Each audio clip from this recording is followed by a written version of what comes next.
and I feel fine.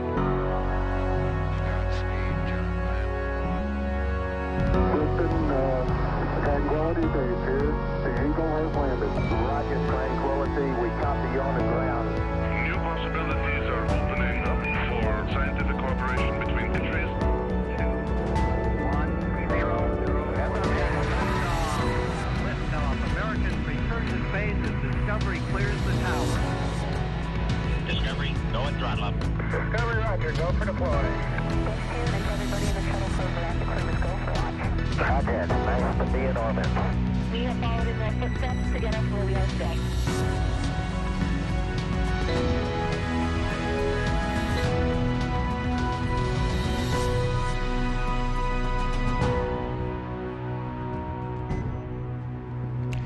You're looking live at the Crew Dragon spacecraft on top of a Falcon 9 rocket set to launch 3 astronauts and 1 cosmonaut to the International Space Station in a little more than 3 hours.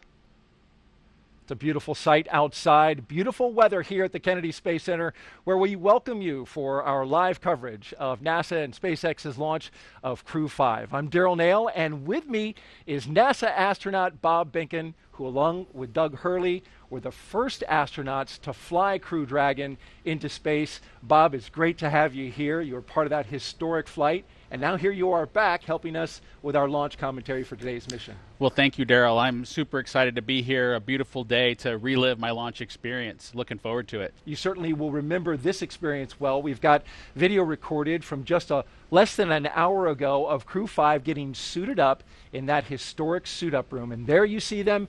Everything went smoothly. You can see the astronauts there in their spacesuits after getting them fitted and Core tested. Countdown. And those T-minus 3 hours and 23 minutes. The displays are configured for crew ingress on schedule. That's our launch audio. We're going to pause whenever that comes up. But tell me a little bit about those custom flight suits, Bob. Well, Daryl, I've heard those suits referred to as space tuxedos by some of the SpaceX team, and they are custom fit, and they are, what the crew needs to wear in case there was any sort of an issue inside of the capsule. They're custom fit, and they'll be ready to wear them when they head into space. Not designed to go outside the capsule, but certainly if something were to happen inside the capsule, they pressurize, and that keeps them safe. Now, we want to invite you folks who are watching to participate in our broadcast today. If you would like to ask Bob a question over the next 3 hours, you can jump on any number of our social media handles. One of the ones that we're looking at is the hashtag AskNASA handle on Twitter. Send us that tweet with a question and the hashtag AskNASA, and we will get to it. Now, in addition to Bob's analysis, we have teams across the country covering the action, and there they are. We'll get updates from SpaceX headquarters, giving us a wave from out there in Hawthorne, California, and Houston, Texas. The Mission Control Center, hello to you as well. And of course, right here in Florida, we've got our interviewees standing by. Now let's check in with our team monitoring preparations for launch at SpaceX headquarters in Hawthorne, California. Take it away, ladies. Hi, I'm NASA's Sandra Jones with NASA Communications. And I'm Jesse Anderson, a production engineering manager here at SpaceX. As we count down to liftoff, welcome to Mission Control. This is where our teams are staffed around the clock to monitor Dragon and the mission. On console or headset in Mission Control are 6 key positions. The mission director is in charge of the room and tasked with making real-time decisions to ensure mission success. The person that you'll hear talking to the astronauts is the crew operations and resources engineer, who you'll hear us refer to as the core throughout the broadcast, and there you can see him on the screen. The additional positions are focused on vehicle systems, including avionics, navigation and control, software, propulsion, life support, and communication with ground support teams. And NASA has its own team members in Mission Control Houston, where they've been preparing the space station for Dragon's arrival. We'll meet several of the key players later when we check in with them. And upon liftoff, today's ride to the International Space Station will take about 29 hours, with Dragon flying autonomously the entire way. And just like autopilot on a commercial aircraft, the crew always has the option or the ability to take manual control of the spacecraft if needed. So let's head back over to Florida as we await the crew's departure for the launch pad. Daryl? Sandra and Jesse, thank you very much. And here they come, Crew 5. Crew are they're ready for crew arrival, and crew are walking out of the O&C room now, on schedule. Indeed they are. And there they are. The astronauts of Crew 5 taking their first steps outside as they head to the pad. From left to right, cosmonaut Anna Kikina, Josh Cassada, Commander Nicole Mann, and Koichi Wakata.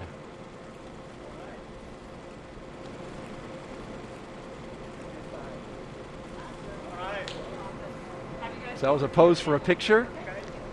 And here they go to their ride out to the pad. 3 Teslas all lined up in queue, along with a full security escort. And the folks you see there, family, loved ones. This is a moment to have an exchange, Bob. It is. It's an opportunity for the crew, if you will, to take a little bit of a break from the technical briefs that they've been having this morning as they got suited up and understood what the weather conditions were. They get a chance to say goodbye to their families, see some smiling faces, again, have a little bit of a relaxing moment with their families before they get serious again and head out to the launch pad. And they keep a certain distance away. You can see the stanchions, you can see the family that are gathered there. And of course, that's in the interest of the astronauts' health. That's absolutely true, Daryl. You know, the crew has been in a quarantine state for the last several days.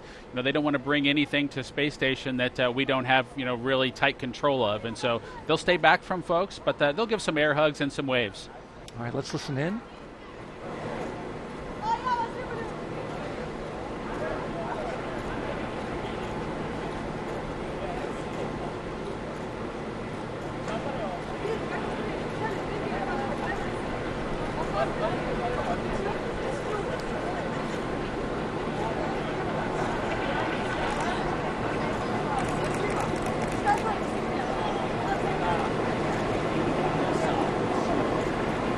Can't make out exactly what's being said, but we know from your experience, Bob, that it can be an emotional moment.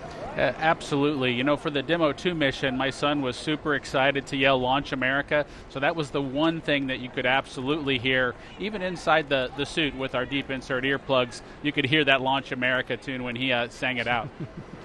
Your wife said the same thing, that you could hear him shouting out.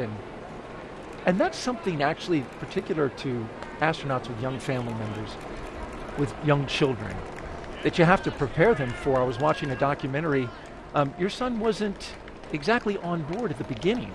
Absolutely. At the beginning of the idea of a parent launching into space was something he was unfamiliar with, a little bit scared of. But we brought him down here to Kennedy, got him a chance to see a cargo launch into space. And then by the end of that experience, he was ready for me to go first, Mommy to go second, and he said he was going third. So we'll wait to see if that happens. And then we'll have him on for the Crew 37 show. Yeah, he thinks probably Crew 16. So Crew he's 16, on a little okay, bit faster earlier. schedule, yeah. I like him. He's ambitious. Look at that license plate. I was just noticing that. Blast off. Yeah, Daryl, the SpaceX team has been creative with those license plates. It's always cool to see what they add to the Teslas to make the experience just a little bit personalized. It's a nice touch. As you can see, the media in the background positioning themselves for a good shot as the Teslas roll out with a full security escort on a 20-minute drive to pad 39A. And they're queuing up a playlist right now, Bob, with some tunes. In fact, I've got the playlist to one of the vehicles. I believe it's the lead astronaut vehicle, which would be the second one in this line. Here's what they're going to be listening to. Oh Yeah by Yellow. Danger Zone by Kenny Loggins. Stronger by The Score. Slow Ride, Foghat. Everybody Got Their Something by Nikki Costa. Sabotage by the Beastie Boys. Mainstream Kid by Brandy Carlisle. And Don't Stop Believin' by Journey. It's a nice list right there. It's a wonderful mix. There's a little bit of a slow and relaxing portion of it, as well as something with a little bit of emotion as they head out to the launch pad. You know, when Doug and I headed out to the launch pad, we had some tunes as well, and we took the experience to capture kind of the same things. The excitements of launching into space. Back in Black was one of the songs we selected from AC/DC, since we were both headed back into space again, and it was an exciting time for us. And that was followed, I believe, by a girl from Ipanema, which was very much a contrast. It was, Daryl. You know, this is a 20-minute ride out to the launch pad. The crew's been on a very tight schedule as they work their way to get to this point, but now's the time to sit back and wind your watch and wait for the actual launch event. So that waiting music came from the Blues Brothers movie, and Doug and I knew there was just going to be a time where we had to wait our turn to launch on that rocket. Windows are open now in the Teslas, and family members just now retreating back from the vehicles, but then also getting another moment up there next to the car, which just completed.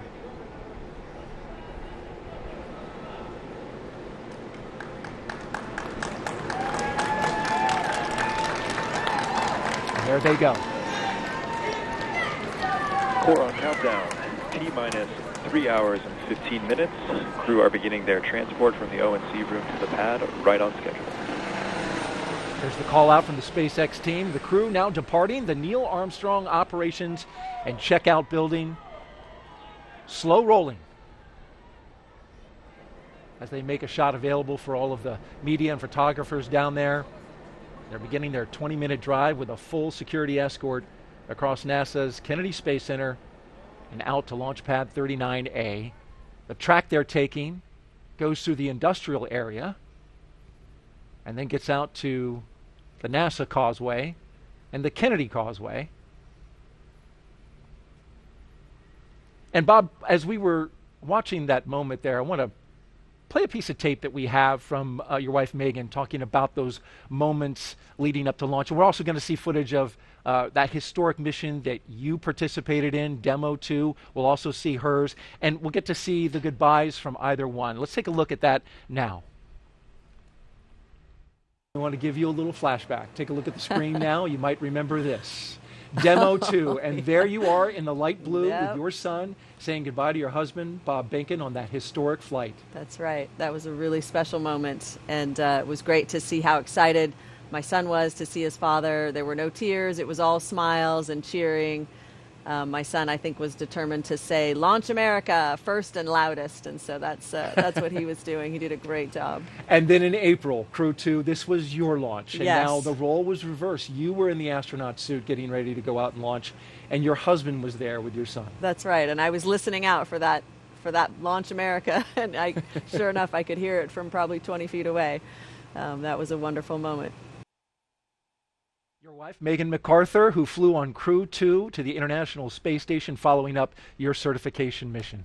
Yeah, it was a moment that we wanted our son to have a positive experience with, and he certainly did. Again, smiles and hugs and cheering. And while we didn't hear the voices of the crew's families and guests as they walked out, we did definitely hear that cheering when they got their chance to drive away.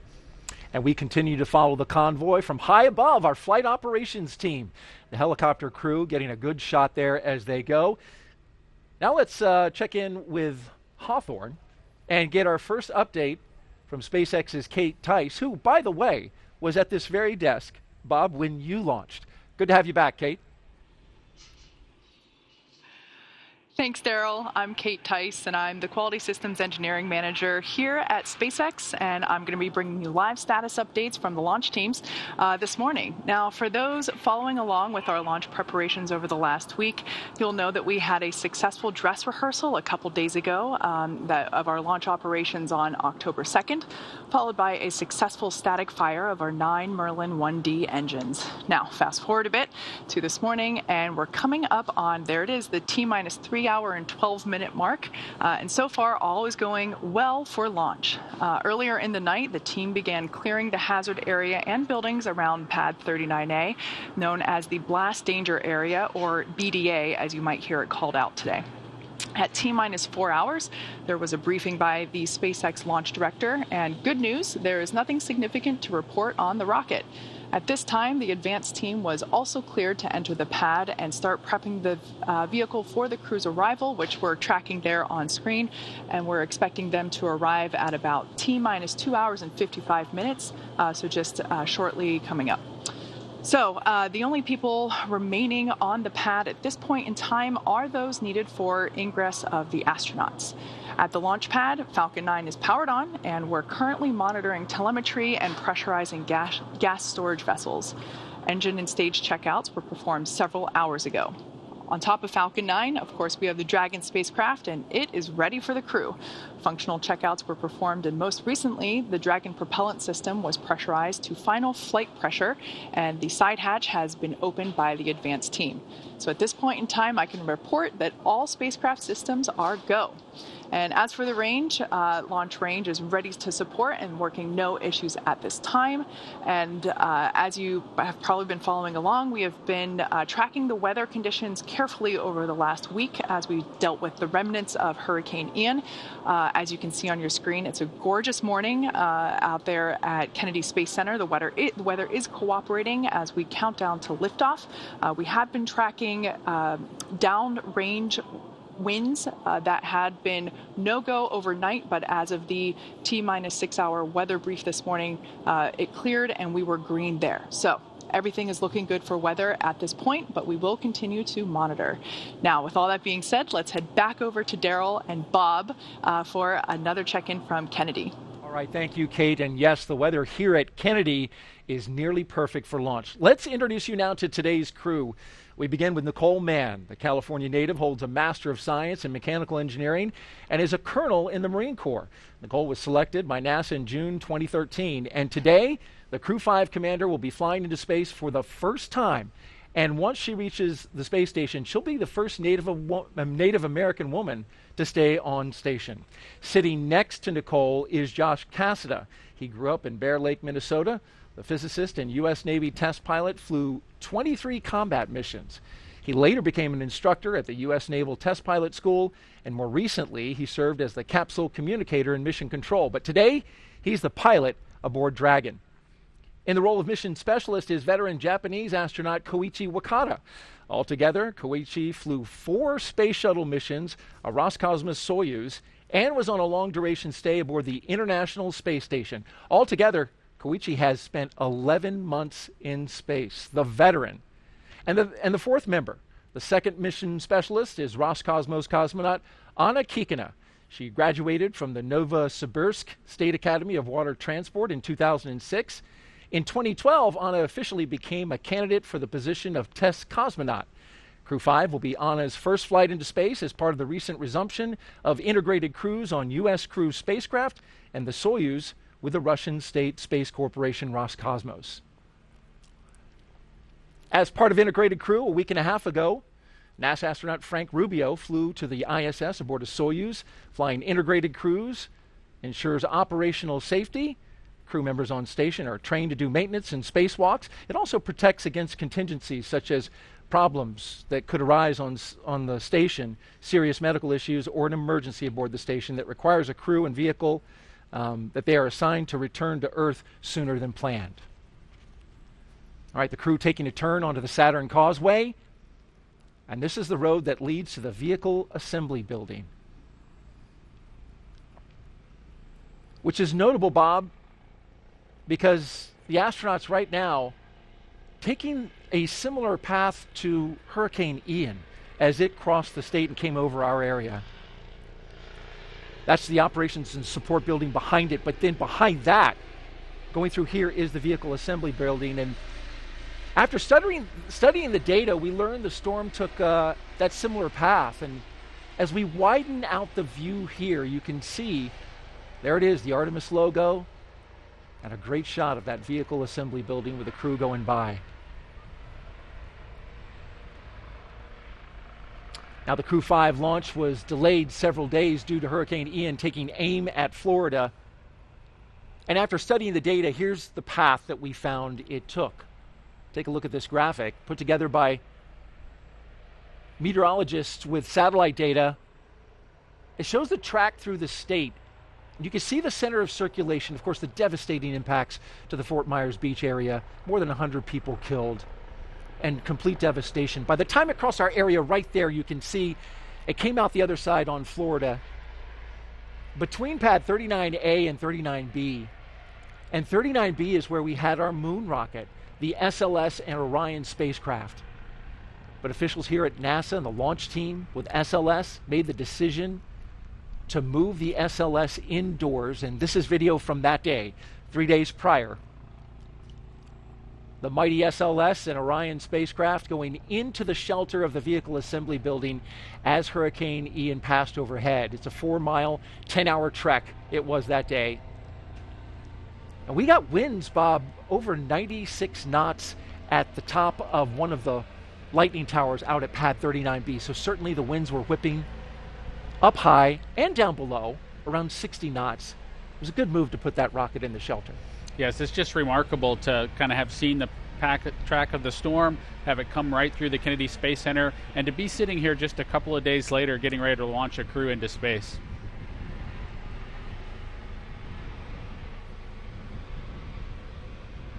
So now we await a new launch date for Artemis, which we know is going to be targeted in the mid-November area. And the astronauts just passing the vehicle assembly building. Crew 4, when they were here, the rocket was out on the pad, and they got to actually go out and get a tour.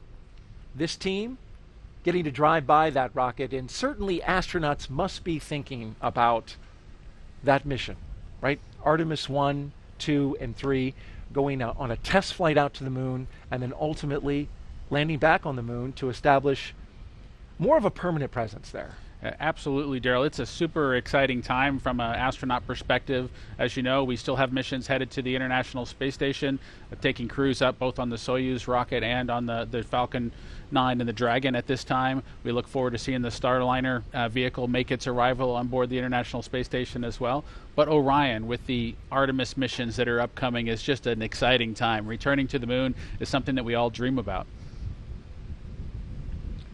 And there they are making the right-hand turn to go towards pad 39A, where SpaceX's facilities are, as well as the launch tower and the rocket that awaits them. A brand new booster. And the good ship Endurance, as you would say, Bob. On its second flight. On its second flight. You know, this is the time for that slow ride song probably to kind of play back for the crew. You know, Doug and I had our waiting room music, our elevator music to kind of pass the time. The crew's, of course, excited for the mission in front of them, but they've got to wait for the actual time to launch into space. And this is a great shot, point of view camera from the lead Tesla looking at the security vehicle in the front. You can see there the launch pad to the left as that rocket gets closer and closer. And I wonder, Bob, at what point do you start to feel some nerves kick in? Because there's this excitement, as you've described, but then also, especially for your flight, being the first one, there must have been some nerves. You know, there's definitely some nervousness associated with launching into space. The crew gets a lot of training, and it, from an experience perspective, they try to check off as many blocks as they can so that that nervousness is something at least that they're familiar with. And so for Doug and I, you know, we had made this ride before as shuttle crew members. We climbed up to the launch pad as shuttle crew members. That wasn't new. It was really the fueling operation for us where we really felt like we were doing something new, and that nervousness started to kick in. Interesting, because yes, that's an operation unique to SpaceX. Yes, the fueling of the rocket with the crew on board is something that was new with the Falcon 9 rocket, and it's new from a crew, from an astronaut perspective, from our experience base, but they've managed to accomplish it super successfully. There you see the security vehicle pauses, comes off to the side, and the Tesla vehicles roll on, along with the MRAP in tow. And this begins the part of a really neat experience, going up the slow grade as they pass the security checkpoint and into the blast danger area. This is an area only for the astronauts and the advanced team, as well as the closeout crew. It's a restricted area, and you go up that slow hill, and you're looking right at that rocket. You know, Daryl, as you make your way to the launch pad, you kind of go through layers, if you will, of people that can be near you. So whether that's your family and your guests when you're back at the ONC building, but as you make your way to the pad surface, there are these milestones that you get past where you become more and more alone on your ride into orbit. And so heading up this hill to the launch pad surface, it's definitely a smaller group, and that group continues to shrink all the way to hatch closure. And in your case, until it was just you and Doug Hurley. That's true. It was just Doug and I, and of course all the support team that's reaching out to you via the radio to make sure that they're watching over and making sure that you're ready to head off into space. But it was definitely Doug and I alone with our thoughts. These 4 Crew 5 astronauts now actually on the pad surface. As you can see them driving onto it, there's a track that they just came over that goes around the launch pad. That's a relic from the space shuttle era, as well as the Apollo. There's the base of the rocket, and dead ahead, the elevators to the launch tower that will take them up to the top of the crew access arm and allow them to make entryway into the Crew Dragon.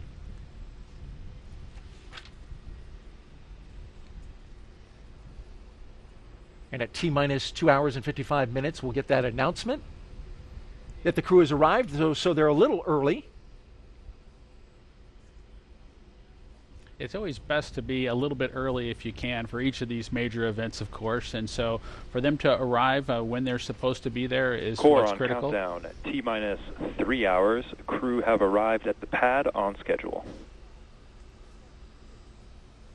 And so the crews arrived at the pad. Of course, they'll have a couple of opportunities to pause as they make their way up. There'll be some photo opportunities for them to take a mental picture of the rocket itself, look up from below before they climb into the capsule.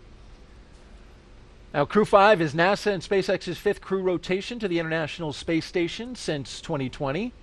This successful NASA program is called Commercial Crew. It's based right here at the Kennedy Space Center. Time now to join Megan Cruz. She is live on top of the Operations and Support Building number 2. Was one of the leaders of this program. Megan. Gerald, thank you so much. Yes, we are here with Phil McAllister, Director of NASA's Commercial Space Division. Phil, we're so happy to have you here. Thank you. Happy to be here. Well, today, we just saw the crew arrive at the pad. This is NASA's Crew 5 with SpaceX. How has working with these commercial companies benefited NASA? So we both benefit. I think that's what's key with these partnerships. Obviously, SpaceX benefits from our 50 years of human spaceflight experience, but we also benefit by seeing these commercial companies and how they do business and how innovative they can be. And we find there's new ways of doing things that maybe we haven't thought of. So I see the partnership as benefiting both groups. It's kind of like when we first started working with the Russians. They had a very different way of doing business, and I think both programs benefited from that experience. Right. But it's not just the Commercial Crew program. How else have we fostered commercial space and sending more people and science to low Earth orbit? Well, I think it all started with the Commercial Cargo program in 2005. That was the first I think, real commercial partnership that we had, certainly on the human spaceflight side. So then we had this cargo capability, and then we advanced that to crew, and now we can launch people to low Earth orbit and the International Space Station. And the thing that we have on our horizon, the thing that I'm working on right now, is destinations or commercial space stations. We know the space station, the International Space Station, is going to be retired in 2030. We need to have continuous access to space and a destination to go to. So now we want commercial companies to build a private space station where we can just be one of many customers. Yeah, and to that end, what are we doing to encourage that? We have 4 agreements and contracts with companies now: Axiom Space, NanoRacks, Blue Origin, and Northrop Grumman. They all have different concepts, and they all have different transportation modes, and they all are kind of targeting different markets. So it's really interesting. This is sort of the early development time. And I think things will shake out. I don't think we'll have a big enough market to keep 4 space stations on orbit. So this is the time when they innovate and they're competing, and it's kind of cool to see each one of these stations and how they develop. And again, why is this important to us? Why do we want to be one of many customers in low Earth orbit? So I think there's lots of reasons. Number one, when we first started building the International Space Station, there wasn't any other space stations that we could use at that time, so NASA had to build it. But today, we can leverage private sector investment because there are other customers other than NASA who want to go to low Earth orbit, and either for science or just to look out the window or whatever, for whatever reason. So we can take advantage of that. We don't have to pay for the entire infrastructure. We can just be a customer and just pay our own sort of fare for what we do. And so it's more beneficial for NASA, and then we can take that savings and put it into our Moon Mars initiative. I really feel like the Artemis mission, the SLS and the Orion that was on the pad and we will hopefully launch next month, Yep. I don't think it would be as far along as it is today if it weren't for our commercial partnerships, because they help save us money, and we could take that savings and put it into our deep space exploration programs. Yeah, and you said personally this is what you've been working on for years now. How does it make you feel knowing that, as you just said, you know, the success we've had with commercial space is really fueling what we will see in the future with NASA? It's been very gratifying. I have to say, you know, when we were first starting out, I had to say, I think this will work. I think this is going to be a better way to do this particular mission. But I didn't have any proof. But then in 2012, we launched the first Falcon to the International Space Station for the cargo program. Right. That showed that the model could work. And then in 2020, we had Bob and Doug, who flew on the Demo 2 mission, went to the International Space Station. That was just, it was just an amazing mission. Oh, that's great. Yeah, yeah. And Bob, he's co-hosting the show today, so that's full circle how we're coming around. Yes. Can you imagine? It's Crew 5, and just a couple of years ago, we had Bob flying for the first time with Doug. I know, it is amazing. I was just telling some of my relatives, I was like, oh, this is the 5th one. And they're like, what? How did it happen so fast? And we go every 6 months. And so we tend to accumulate missions. And so we're putting the plaques on the wall outside my office, and it's getting pretty full, and that's pretty nice to see. That's absolutely great. Thank you so much, Phil, for being here, and I can't wait to watch the launch with you. Thanks so much. All right. Back to you guys. Thank you, Megan. T-minus 2 hours and 54 minutes and counting. And you must hear that a lot, Bob. But the people who, so many people were watching and following your mission since it was a historic first, and kind of feel an attachment to what you did that day. Yeah, it was an exciting time, of course. I think it was a little bit strained with the COVID situation and folks kind of at home watching kind of electronically rather than in person here at the Causeway, potentially. And so a lot of folks watched the mission, and with the Bob and the Doug and the Space Dads, I think they made a connection, and they appreciated, you know, just being a part of it. Doug and Bob and Doug and their excellent adventure. I don't know about all that, but we had a wonderful experience on board the International Space Station. And it was wonderful to watch and chronicle as you guys went along, got to the space station, and came back safely. And we see some beautiful shots from high above. The weather, I mentioned at the beginning, less than 10% chance of violating. We've got onshore breezes here that are kicking up some waves. That's some rough surf conditions. That, of course, no impact to the launch today, but you can see the flags flying and the clock ticking down. If you're just joining us, you're watching live coverage of SpaceX mission known as Crew 5, as we watch the first 2 astronauts walk out onto the pad surface, getting ready to do what, and I have to admit, I have to attribute this, the rocket recline. There it is. I like the way they did it kind of in coordination as well. I think that was something that Doug and I didn't quite nail on the Demo 2 mission, but I appreciate them getting it sorted out by Crew 5. That was Commander Nicole Mann and pilot Josh Cassada that just took that look up, and I mentioned the attribution. That was our voice of mission control. Rob Navius came up with that phrase, so got to give him credit for that, the rocket recline. We'll get the next 2 mission specialists who will do the same move, but for now, they'll go into the elevator, the same elevator, Bob, that you rode on 2 missions aboard the Space Shuttle and Crew Dragon. That's true, Daryl. That elevator there on the 39 Alpha launch pad is just a wonderful experience to kind of be able to bring it back into the game and be able to fly kind of, if you will, slowly up to the pad surface before making a stairway walk up to the actual location where you walk out to the Dragon capsule. And there we see the top of the elevators where they'll walk out, and this is something that they have rehearsed a few times. Certainly we were here when they rehearsed it the other day during what's called a dry dress rehearsal. Yeah, the crew has been through this before, and like I mentioned a little bit earlier, it is really important to kind of get the nervousness out to have done these operations once before. We can see Nicole and Josh there as they've made their way out of the elevator. They'll walk around the back and make their way up the stairs to the actual walkout area where they'll potentially have a chance to make a phone call, reach out to their family one more time before heading out to the White Room itself and climbing into the ship. And the closeout team right behind them from SpaceX as they greet some of the members of that team with some fist bumps. The telephone you mentioned, Bob, is there on the right-hand side of that hallway there. But what I notice is the astronauts tend to pause right about here because it looks like that is a spectacular view. It is, Daryl. It is their chance. Of course, you mentioned the rocket recline where they're able to look up at the rocket. They're kind of co-level with the vehicle at this point. They're able to look out, see the ocean, see the rocket, see the capsule itself before getting ready to kind of take that next step and head into the vehicle. And there you see one of the astronauts doing just that. To the right, they are looking out over Launch Complex 39A and the Space Coast. No doubt having a view that is similar to this from our flight ops team here at Kennedy. What a great shot. On the left there, you've got the launch tower, and that is the crew access arm that bridges the gap between the launch tower and the rocket on the right. And you can see, Daryl, the second two crew members getting ready to do their rocket recline, if you will, and get a chance to look up at the vehicle.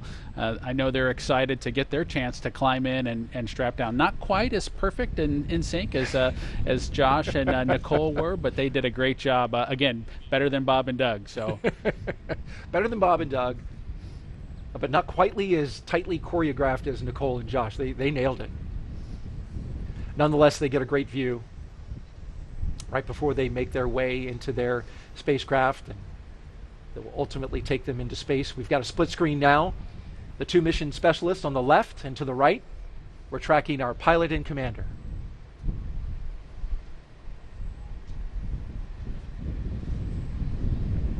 Now they stagger the astronauts in this fashion because everything is highly proceduralized, right? As they go through the lines, check off the mission milestones, and then also it's carefully choreographed because you want to have everybody being orderly as they get into the spacecraft. Absolutely, Daryl. There is a well choreographed checklist that the SpaceX team has on their tablets as they follow along with the crew accomplishing the steps in front of them. But remember, there's just a single hatchway, and they need to go in sequence, and it wouldn't be helpful for all four of them to be there at the same time. So we do bring them in sequence, Nicole boarding first, followed by the rest of the crew. Looking at the launch tower there, pad 39A. Bob, this is the same launch tower that launched the space shuttle. It's been, of course, renovated by SpaceX. They've made a lot of improvements in order to accommodate the Falcon 9, but it also has some throwback to the shuttle era. And there's part of the fixed service structure that's still a part of that structure today. That's true, Daryl. The 39 Alpha launch complex was modified to be able to handle the Falcon 9 rocket, and Doug and I were super excited to launch again from the exact same location. There are remnants of the shuttle program that are still kind of out there. There's a series of chevrons. You can kind of see them in the image there. The kind of the yellow pathway, if you will. The crews go in the opposite direction there. Those chevrons point towards the slide wire baskets that they would use if they needed to do an emergency egress off the pad surface. Those slide wire baskets are a legacy item from the shuttle program. And here we go, the first two astronauts to board Crew Dragon. On the left, Josh Cassada, and on the right, Commander Nicole Mann. All smiles as they make their way down the crew access arm. You can see the fist pumps. They're definitely getting excited now as they get ready to board the ship. And they make their way into what's called the White Room.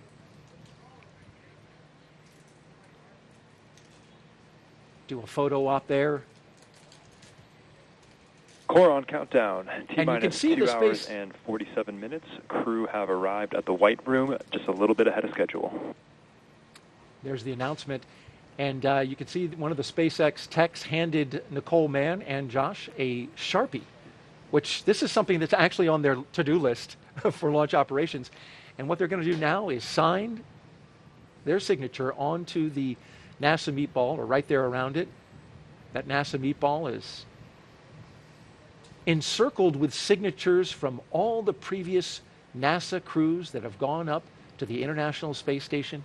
That signature would include yours, Bob, as well as your wife, Megan MacArthur. Yes, Joe, that's a nice tradition that the SpaceX team added and allowed kind of Doug and I to get started. And it's pretty neat to get your name added to the wall there, the White Room wall that leads to the Dragon capsules that head to space station.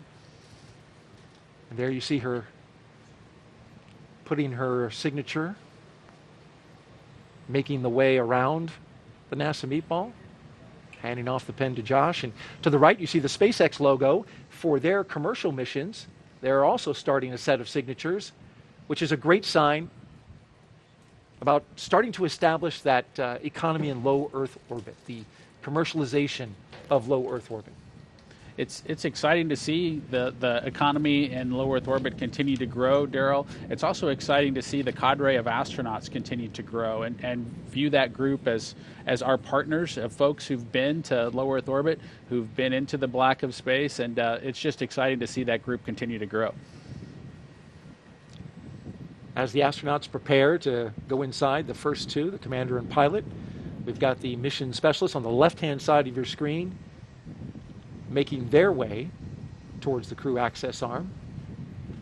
The white room was a term first used during the Gemini era, literally describing the color of the room, which is painted white. You can see an inflatable seal, which is black colored, connected to the spacecraft, and it inflates to create that environmental seal around the side of the spacecraft, connecting it with the white room. It does, Gerald. That seal, of course, would protect if there was a kind of rain or anything else kind of going on in the area. We don't have that today. We have beautiful weather, but it does ensure that the elements of Florida don't make too far of a way into the capsule itself. So you don't want any mosquitoes or anything headed into orbit with you, and so that seal does its job.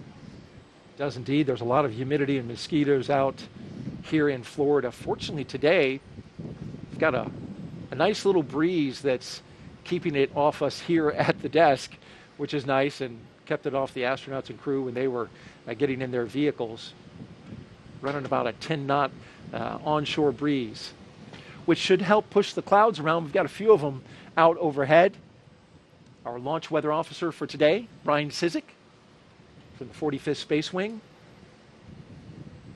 telling us that we've got a nice high-pressure system in the area, Bob, that's keeping everything clear as the first astronaut climbs aboard. Core on countdown at T-minus 2 hours and 44 minutes. Crew have begun ingressing Dragon.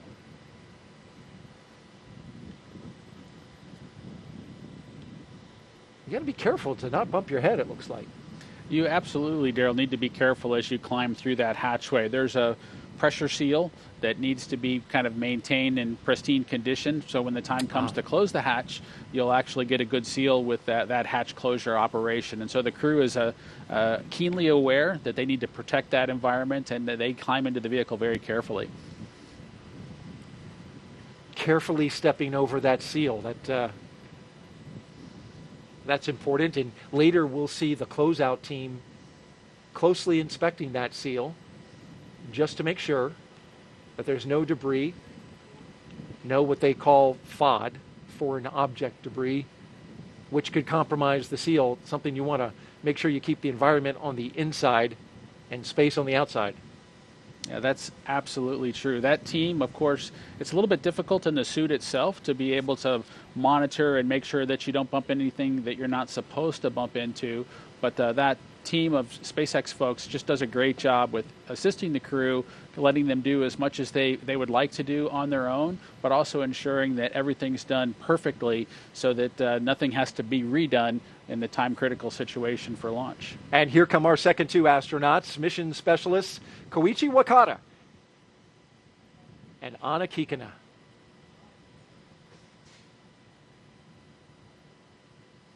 They're next up in the white room. Big thumbs up from Koichi. He's the veteran of this group, Bob. We got 3 first-time flyers and a guy that has a lot of experience in space. That's true, Daryl. Koichi was in the astronaut office when I arrived a couple decades ago, just having joined and trained as a shuttle astronaut, getting the opportunity to fly on his 3rd space vehicle kind of going forward here. It's got to be exciting for him to try on a new spaceship. And making his 5th flight into space.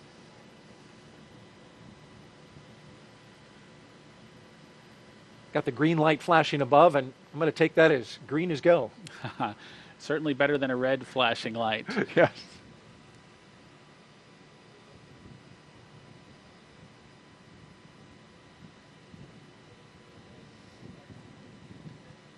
So it does take a relatively large team. It does seem like the crew being able to head out to the launch pad and climb in almost by themselves would be a thing. But in order to make sure that things are all done perfectly, that team of SpaceX folks follows along very carefully with the procedure to make sure everything's done exactly per the checklist. And our mission specialists will now put their signatures on the white room as the commander and pilot finish up securing their 5-point harness into their seat, getting a snug fit, as you can see there. Josh Cassada making sure everything is lined up correctly. Looks like he's got 4 hands. But those are his gloves. I'm sure an extra set of hands couldn't hurt. Yeah, no, he just has the 2 hands, just like the rest of us, but he does have the gloves there kind of taken off to kind of give him some additional dexterity as he tries to work through getting all the strap-in process completed. You mentioned the 5-point harness, much like a racing harness that the astronauts strap in with. Likely they won't need all of the capability of that harness as they head into orbit and take their ride, but it does provide some capability should the emergency escape system be activated to really keep them strapped tightly into their seats. Seats that are also sized to your proportions, right? And the suit is custom, but the seat, I believe, has 3 different sizes. I believe small, medium, and large. The seat has some different sizes. The armrest have some different lengths, and the footrest have some different lengths. So there are several adjustments that can be made. Not quite completely custom, but it does, I guess, with you look at all the way up to Crew 5, we probably haven't exercised all the options that are out there, but definitely have some flexibility in customizing the seat to make it fit the astronaut. And interesting note about the spacecraft endurance that SpaceX and NASA recently hitting a really incredible joint milestone. Crew 5 is SpaceX, of course, is 8th crewed mission since May of 2020. But as of this mission, Bob, Dragon is now certified for 5 times reuse. Prior to that, it was 1-time reuse, but they've gone through the process with NASA and accomplished that reuse milestone, which that's impressive. We'll see more flights from Endurance. That's true, Daryl. It is really critical that these commercial vehicles kind of meet their reuse milestones, so that we can continue servicing the International Space Station by rotating crews. And so it's a huge accomplishment to get that behind folks so that we can continue planning for, the duration of Space Station's lifetime being accessible by the Dragon capsule. We continue to watch the action live. In the meantime, let's toss it out back to California with Jesse and Sandra. Thanks, Daryl. This is always an exciting moment watching the crew climb aboard Dragon. This phase of the mission is also referred to as crew ingress, and that term ingress is used when crew members are getting into a spacecraft or airlock, while egress means the exact opposite, they're exiting. So prior to getting on board, the crew completed a foreign object debris check or FOD check, and that means they themselves have to be inspected for any substances or debris that isn't supposed to be on them or their spacesuits, because this could potentially cause damage to Dragon. And that's also why the crew is wearing covers on their boots and on the umbilical port of their spacesuits. Those covers get removed before they enter the spacecraft. Foreign object debris prevention actually begins right here in Hawthorne before the spacecraft leaves SpaceX headquarters and is carefully controlled all the way through launch day until Dragon's hatch is closed. They are now getting buckled in and attaching their umbilicals to their suits, and you can see the suit techs or closeout techs are present, helping them out as needed. The umbilicals allow the crew to have comms through their suit, air to help keep them cool, as well as delivers nitrox for suit pressurization. As we mentioned earlier in the broadcast, the suit's primary function is to protect the crew in the event of a cabin depressurization. And there are 4 seats configured right now inside of Dragon and are numbered 1 to 4 from right to left when looking at the seats from the hatch. Anna Kikina will be in seat 1 on the very far left, and you see she just climbed in a couple of moments ago. Nicole Mann will be, Josh Cassada will be in seat 2, or the commander's seat, and Josh Cassada will be beside her in the pilot seat. And then on the very end is Koichi Wakata, who is in seat 4, all the way to the right, who just climbed aboard just a moment ago as well. And directly in front of the crew members are 3 displays which they'll use throughout the flight, getting insight into Dragon's systems, seeing any alerts or issues with the vehicle, and if required, taking control and manually flying Dragon. Now, once the crew is all settled in, coming up will be a comm check, and that will be to make sure that they can communicate with mission control. And then, once that's complete, their seats will be rotated in position for launch. So very exciting watching them getting settled in. We've got this awesome view of the Falcon 9 with Dragon on top, crew on board already. We have been watching the crew since this morning make their way to the launch pad, climb up the fixed service structure, walk across that beautiful crew arm that you see there on your screen, and now they are getting settled into each one of their seats, and there is the Crew 5 crew there on your right-hand screen. And the crew will remain in these spacesuits through the ascent portion of today's flight. They'll be able to get out of their suits and get a little more comfortable shortly after liftoff, but for the portion that is the most dynamic portion of the flight, they will remain in those spacesuits. And the primary function of those spacesuits is to protect the crew in an event of a cabin depressurization. And if that would occur, the suit could inflate to provide a habitable environment long enough for the crew to return home. But with the crew now inside of the Dragon vehicle, let's go ahead and check in with Kate Tice for the latest. How's it going, Kate?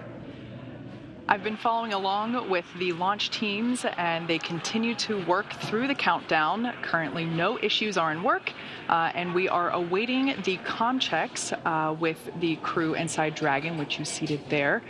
The first check that we will hear is to check the umbilical, which is the harness that is attached from each spacesuit to the vehicle itself. You can actually see the umbilical port there on the right thigh. It's that little black box. That's the umbilical port that connects the spacesuit to their seat. The second check that we'll hear will check the ground stations, which, as the name suggests, are the ground-based support staff here on Earth. And then the third comm check that we'll hear will be for TDRS, or the Tracking and Data Relay Satellites. And those are, that's a constellation of 10 geosynchronous satellites that help us maintain contact around the globe. As of right now, the Dragon Launch Op team tracking no issues. I was listening in throughout the webcast on their nets, and it sounds like that we are running perfectly on time and just a little bit early. We have plenty of margin. So if for whatever reason something arises and we need a little bit extra time to work through an issue, we've got it in the countdown. For those that are new to our launch webcasts, of course, our countdown is the framework that helps to sync all of our teams up. So we build margin into each step that we walk through or proceed through on the countdown to make sure that we have plenty of time to work any issues that might arise. So with all that being said, everything is looking good on the Dragon side.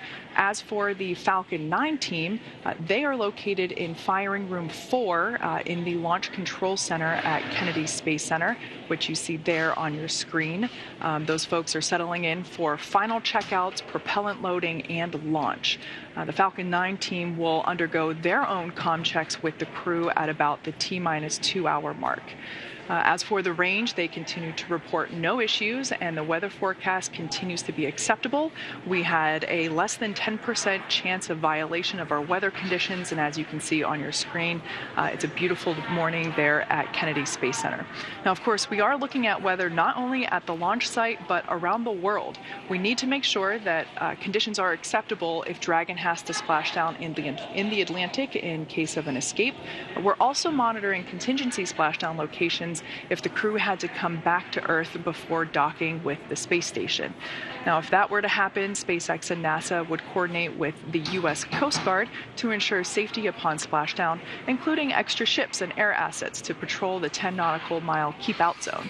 That's, of course, to help mitigate safety concerns for any boaters approaching the landing area.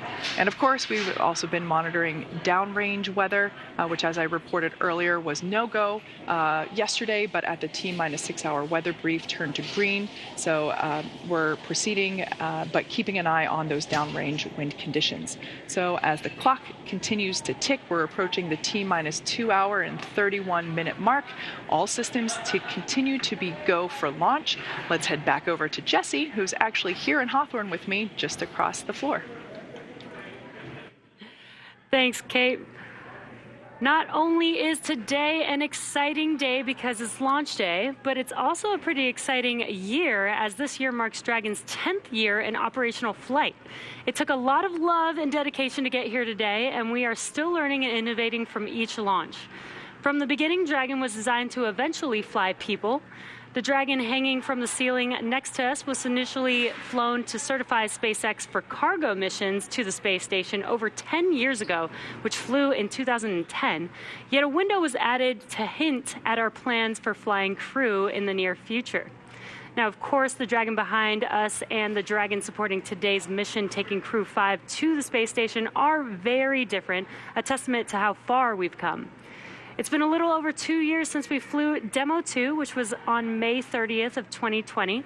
And since then, SpaceX has been regularly flying crew missions for NASA to and from the International Space Station at an average cadence of one flight every 6 months since Crew 1. Crew 5 marks SpaceX's 6th crewed spaceflight for NASA and our 8th human spaceflight mission overall, including private passenger missions Inspiration 4 and Axiom 1. Now, speaking of Inspiration 4, you may remember Jared Isaacman, who served as commander for the Inspiration 4 mission. Jared is planning to return to space with us under the Polaris program. Now, through this program, Jared, along with his crew, will embark on 3 human spaceflight missions, culminating in the inaugural flight of SpaceX's Starship with humans on board. The crew for the first mission, Polaris Dawn, has been busy preparing for their flight, which is currently targeted for no earlier than March 2023. In addition to Jared Isaacman, the Polaris Dawn crew consists of Scott Kidd Poteet, the mission's pilot, SpaceX's Sarah Gillis as mission specialist, and SpaceX's Anna Menon, the second mission specialist and medical officer, and there you can see them on the screen. The Polaris Dawn mission will endeavor to fly higher than any other Dragon mission to date. The crew will also be attempting the world's first ever commercial spacewalk using our newly designed EVA suits. And our progress with human space exploration does not stop there. As you can see, we've started construction on a new Starship pad at Kennedy Space Center, the same pad that will take NASA's human space lander system to the moon. That's right, Jesse. NASA's efforts, particularly with the commercial crew program and the certification of the SpaceX Dragon, are aiding in building the foundation for a robust U.S.-led commercial economy in low Earth orbit. Commercial transportation to space is but one element of NASA's larger plan for commercialization, and we're enabling the development of commercial space stations, private astronaut missions to station, demand for in-space manufacturing, and much more. And soon, the agency will launch Artemis to the moon and beyond as part of a test flight of the Space Launch System rocket. Dragon, ready for comm checks. Copy, Dragon. Stand by for umbilical comm check. And we did just hear those words that comm checks will be starting here shortly. So the Orion spacecraft and all of its components will be tested from end to end in this uncrewed test flight. This is a key milestone before we fly humans on board as part of Artemis 2, and then have humans land on the moon on Artemis 3. Now on your screen, you're seeing some waves, some thumbs up, some goodbyes to the team on the ground. Once they close this hatch... PLT, MS1, MS2, comm check. CDR has you loud and clear. PLT has you loud and clear. MS1 has you loud and clear. MS2 has you loud and clear. Core, loud and clear. Umbilical comm check is complete. Stand by for ground station comm check.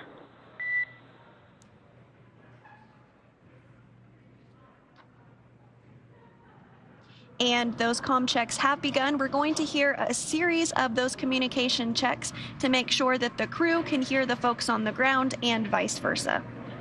And looks like the crew is very excited, waving at the camera to the world. Maybe some poses for some photos there as well. Yeah, absolutely. And as I was saying right before the comm checks started, once they close this hatch, that's the last human being they're going to see on Earth until they splash down in a few months from now.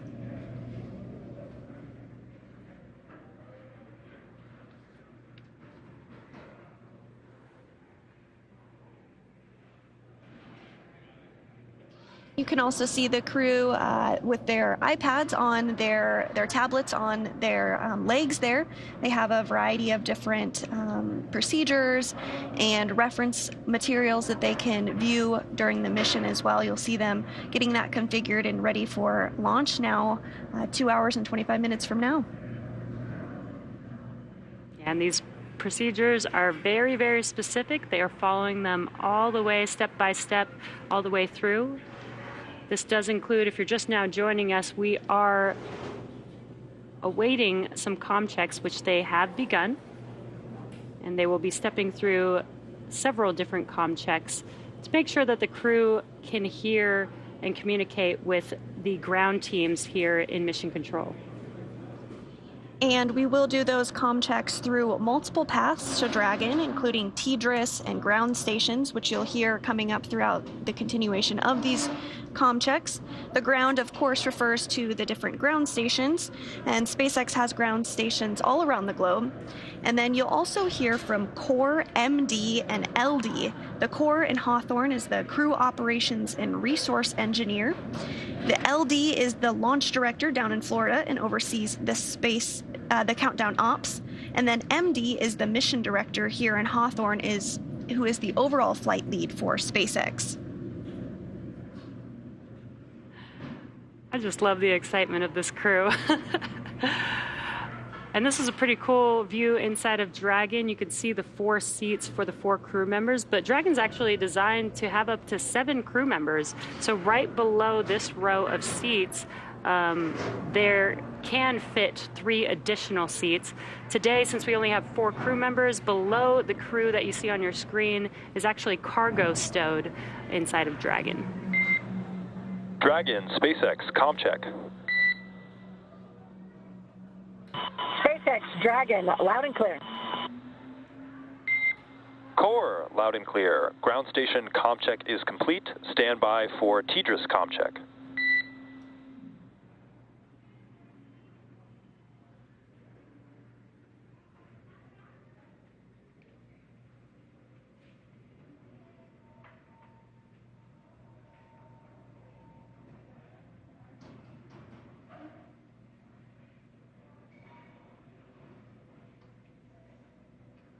We did have a good comm check with the Core standing by for the next comm check, which is going to be TDRS, and that's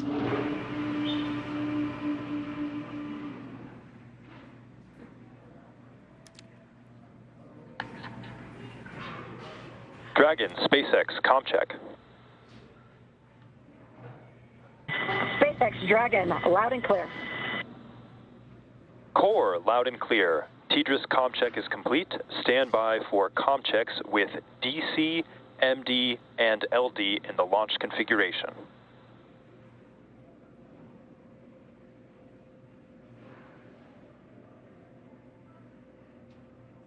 Dragon, DC on countdown 1. Comm check. DC, Dragon, loud and clear. DC, loud and clear. Stand by for comm checks with MD.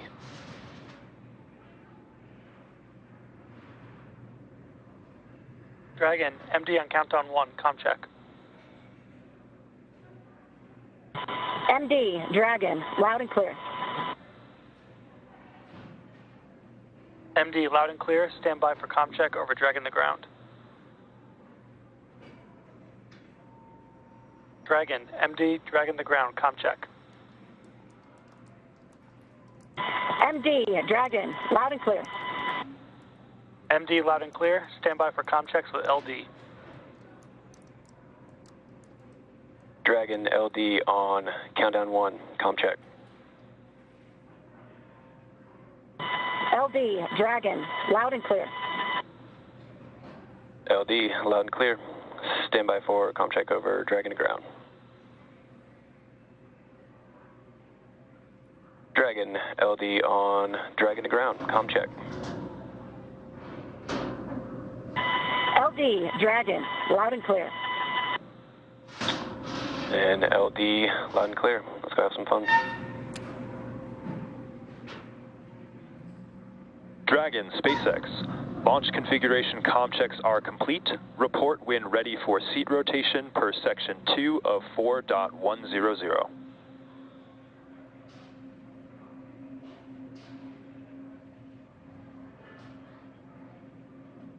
And now that we have successful comm checks, let's go over to the Johnson Space. SpaceX Dragon, we are ready for section 2 and ready for seat rotation. Looks like the crew is getting ready for seat Copy that, rotation, but Dragon. let's We head will over to the report when Johnson initiating. Space Center in Houston, Texas, and check in with Shaniqua Vereen. Thanks, Sandra, and welcome to the International Space Station Flight Control Room, or Mission Control Center, Houston. A team of flight controllers behind me is actively monitoring the space station as we speak. The crew in orbit has completed a number of tasks to prepare the station for Crew 5, like setting up tools to monitor Dragon's arrival and preparing the sleep stations for the new residents. Many of their clothes and other belongings launched on a previous cargo resupply mission. Back here in Houston, Flight Director Greg Whitney and his team are in constant communication with the SpaceX mission director for Crew 5's launch to the space station. Once we get into integrated operations, the NASA flight director will be conducting a series of go-no-go polls at the predetermined checkpoints for Dragon's approach. For now, we'll continue to follow along from here in Mission Control Houston, so I'll send it back down to the team in Kennedy. Over to you, Daryl. All right, thank you, Shaniqua. And if you're just joining us, it is T-minus 2 hours and 19 minutes until Crew 5 launches as part of the NASA Commercial Crew Program. We've got Commander Nicole Mann, pilot Josh Cassada, and mission specialist Koichi Wakata and Anna Kikina. They are strapped into their seats inside Dragon Endurance. I'm Daryl Nail, and this is Bob Benkin, history-making astronaut here. If you want to get a question into Bob live on the show, just hop on to a social media platform, any of the following: Twitter, YouTube, and Twitch. We're streaming on Facebook as well. Use the hashtag AskNASA, and we will take your question live on the air to Bob Benkin. Now, the Commercial Crew Program has hundreds of super smart engineers and technicians doing amazing work to get us up to the station, and Megan Cruz is with one of them. Megan. Yes, I do have a super smart engineer with me. This is Crystal Jones. She's with CCP's Grounds and Mission Operations Office. Crystal, can you tell everyone what that office is in charge of? Sure, yeah. We have a wide range of functions that we do for the Commercial Crew Program. One is assessing ground systems for crew safety for both launch ops and recovery. An example of a ground system is the crew access arm, which we just saw the crew walk through to get to the spacecraft and ingress the spacecraft.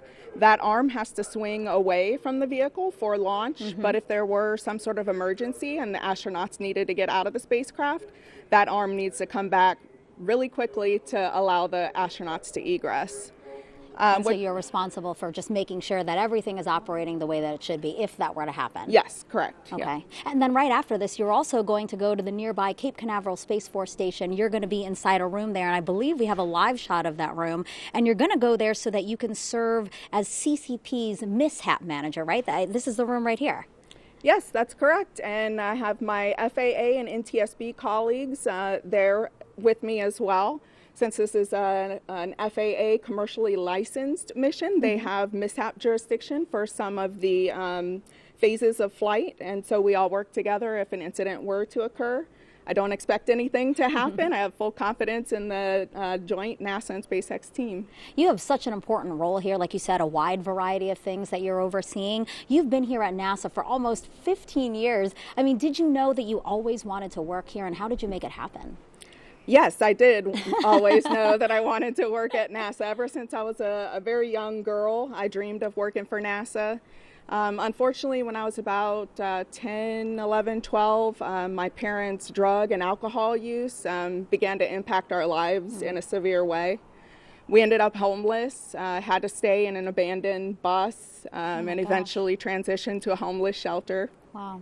After that time, we never seemed to be able to recover as a family. We lived in extreme poverty in a bad neighborhood.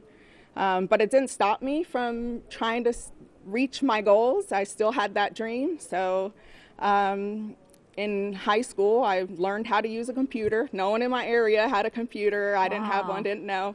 So learned how to use a computer, researched colleges, how to apply, how to get applications, the whole financial aid process. Wow. And I was accepted into Florida Institute of Technology here in Melbourne, Florida, and got a bachelor's in astrophysics and a master's in space systems. Wow, you're not even at NASA, and you've had such a long road ahead of you, but I hope that people learn to take away from your story that really you can just follow your dreams if you have a passion for it to do it, right? That would be your message. Yeah, and I'm happy to say that my parents have conquered their addictions.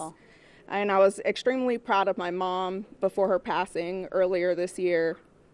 In fact, this necklace that I'm wearing is made with her ashes. Wow. And I wear it for every launch in her memory. And I'm sure she's very proud of you. Crystal, thank you so much for being here. Yeah. We'll send it back to you guys. Thank you so much, Megan. What a powerful story from Crystal Jones, the CCP Ground and Mission Operations Office.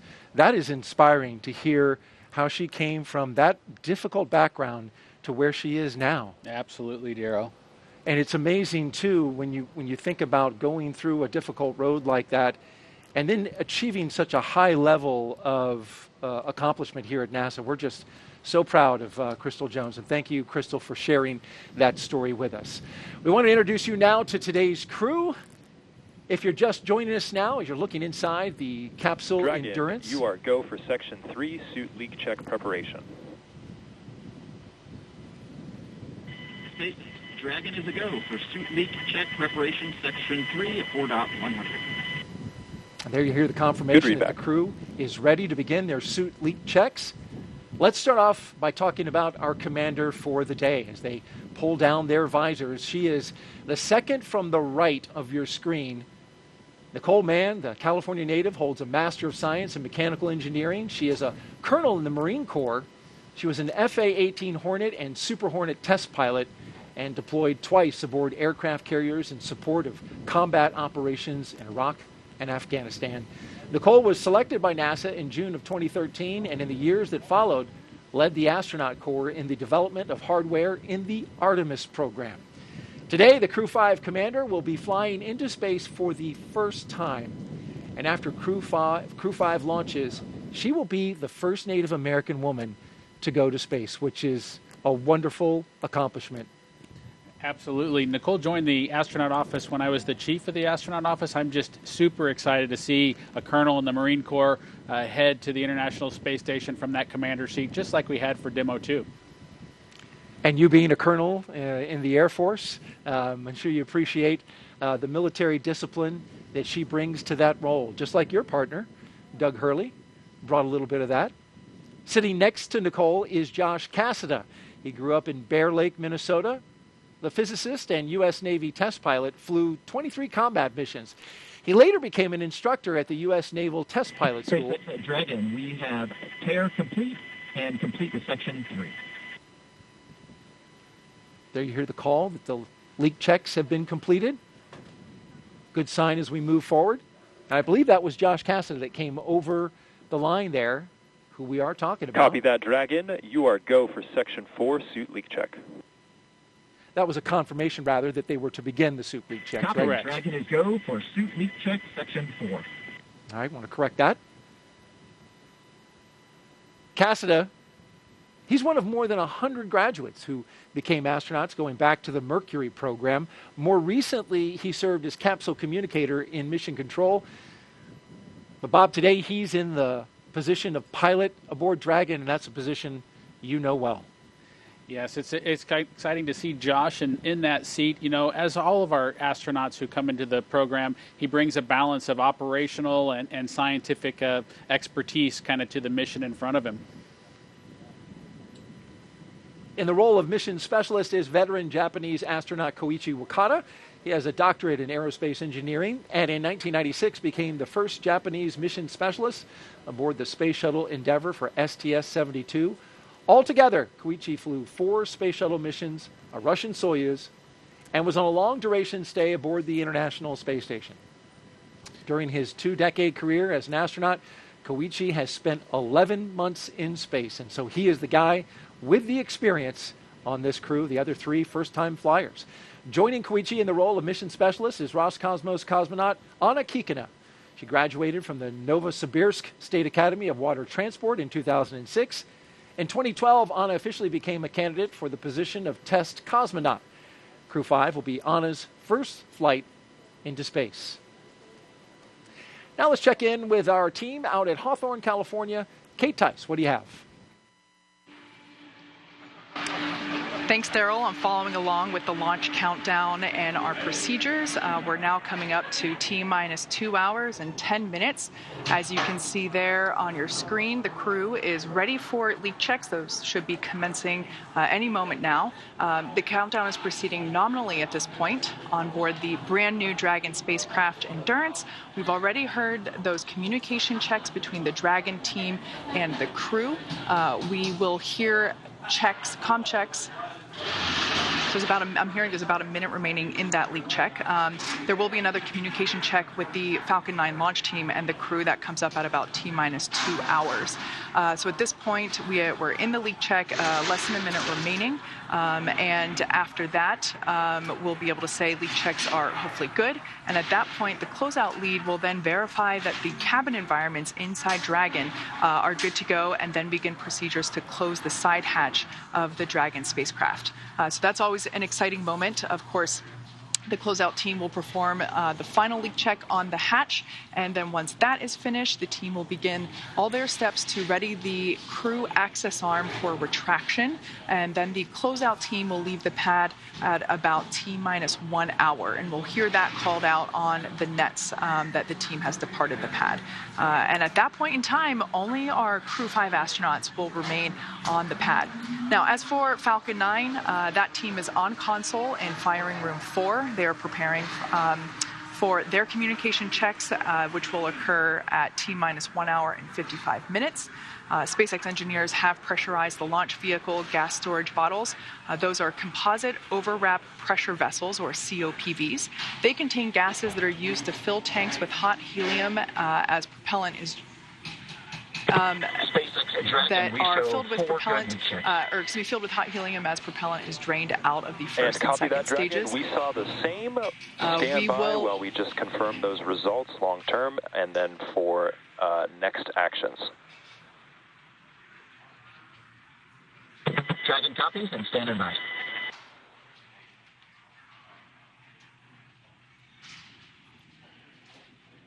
So as the propellant is drained out of the first and second stages, we'll top those off in the last half hour or so before liftoff, those COPVs. Now, we also use pressurized gases to spin the Merlin engine turbo pump when we start an engine in space. The second stage MVAC engine starts up after the first stage separates, and then the first stage engines need to be restarted for that landing sequence. The gases are also used for attitude control systems, which help the vehicle with its orientation for deploying the grid fins and landing legs.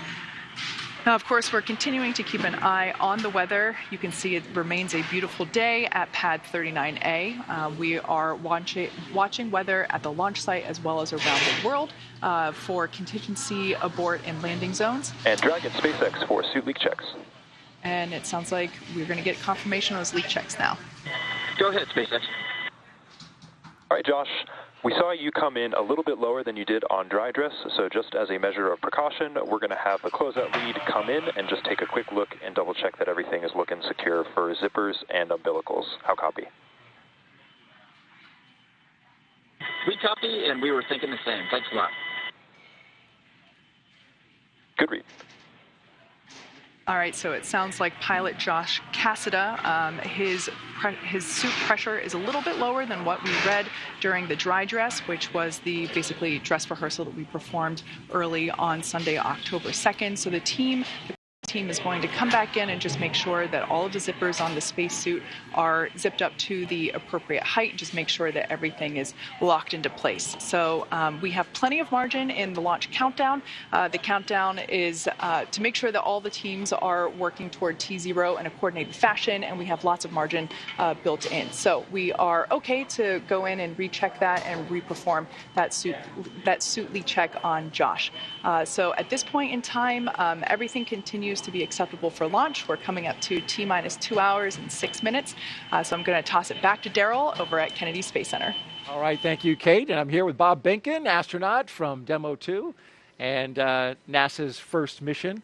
And we want to talk a little bit about that leak check. Bob, you were following along as they were doing the checks. A crew now going inside to double check Josh Cassidy's suit. What's that all about? Yeah, that's correct, Daryl. You know, we heard the words from the SpaceX team. What they saw was a slightly different indication than they saw during Josh's last leak check, and the team is just going to double check that to make sure that they don't see anything awry. Just abundance of caution. As you heard, the crew reported that they had a good leak check, and so the team's just using, again, an abundance of caution.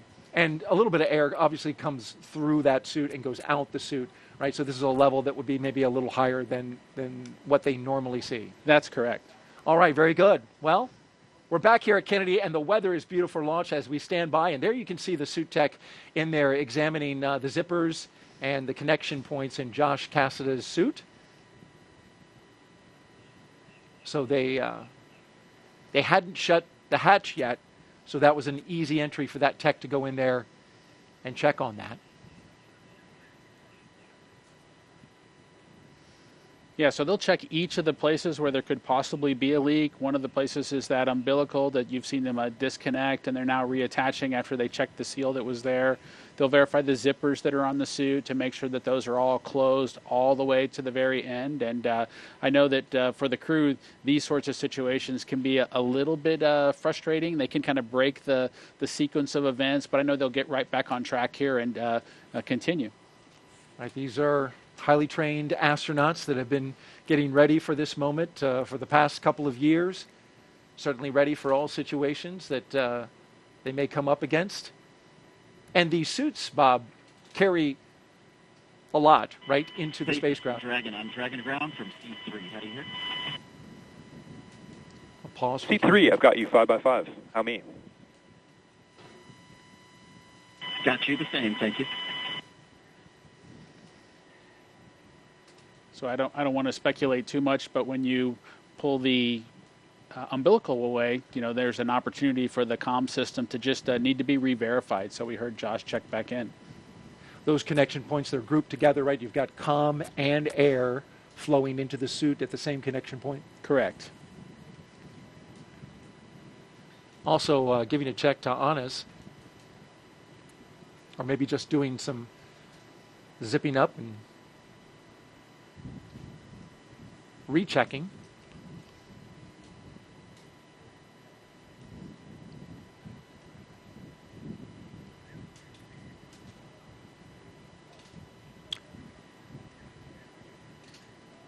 We've had some social media questions coming in. We've asked you to participate, and we want to do that right now by asking questions of our expert astronaut, Bob Behnken, here. Of course, you can hit us up at hashtag AskNASA on Facebook, Twitter, YouTube, and Twitch. And our question is, coming in from Andy Hughes 01, why do the new spacesuits involve long rubber boots? Those are high boots. You know, it's a great question, Daryl, as to why the SpaceX suit looks the way that it does. Of course, as a commercial company, they were free to come up with a suit that really then had to be assessed whether it actually accomplished the mission of protecting the crew, and in those unlikely cases where there might need to be an atmosphere of their own because there was something wrong with the one inside of the spaceship. And so SpaceX chose the high boot configuration there, but it met the mission needs, and so the NASA team was able to embrace it and move forward.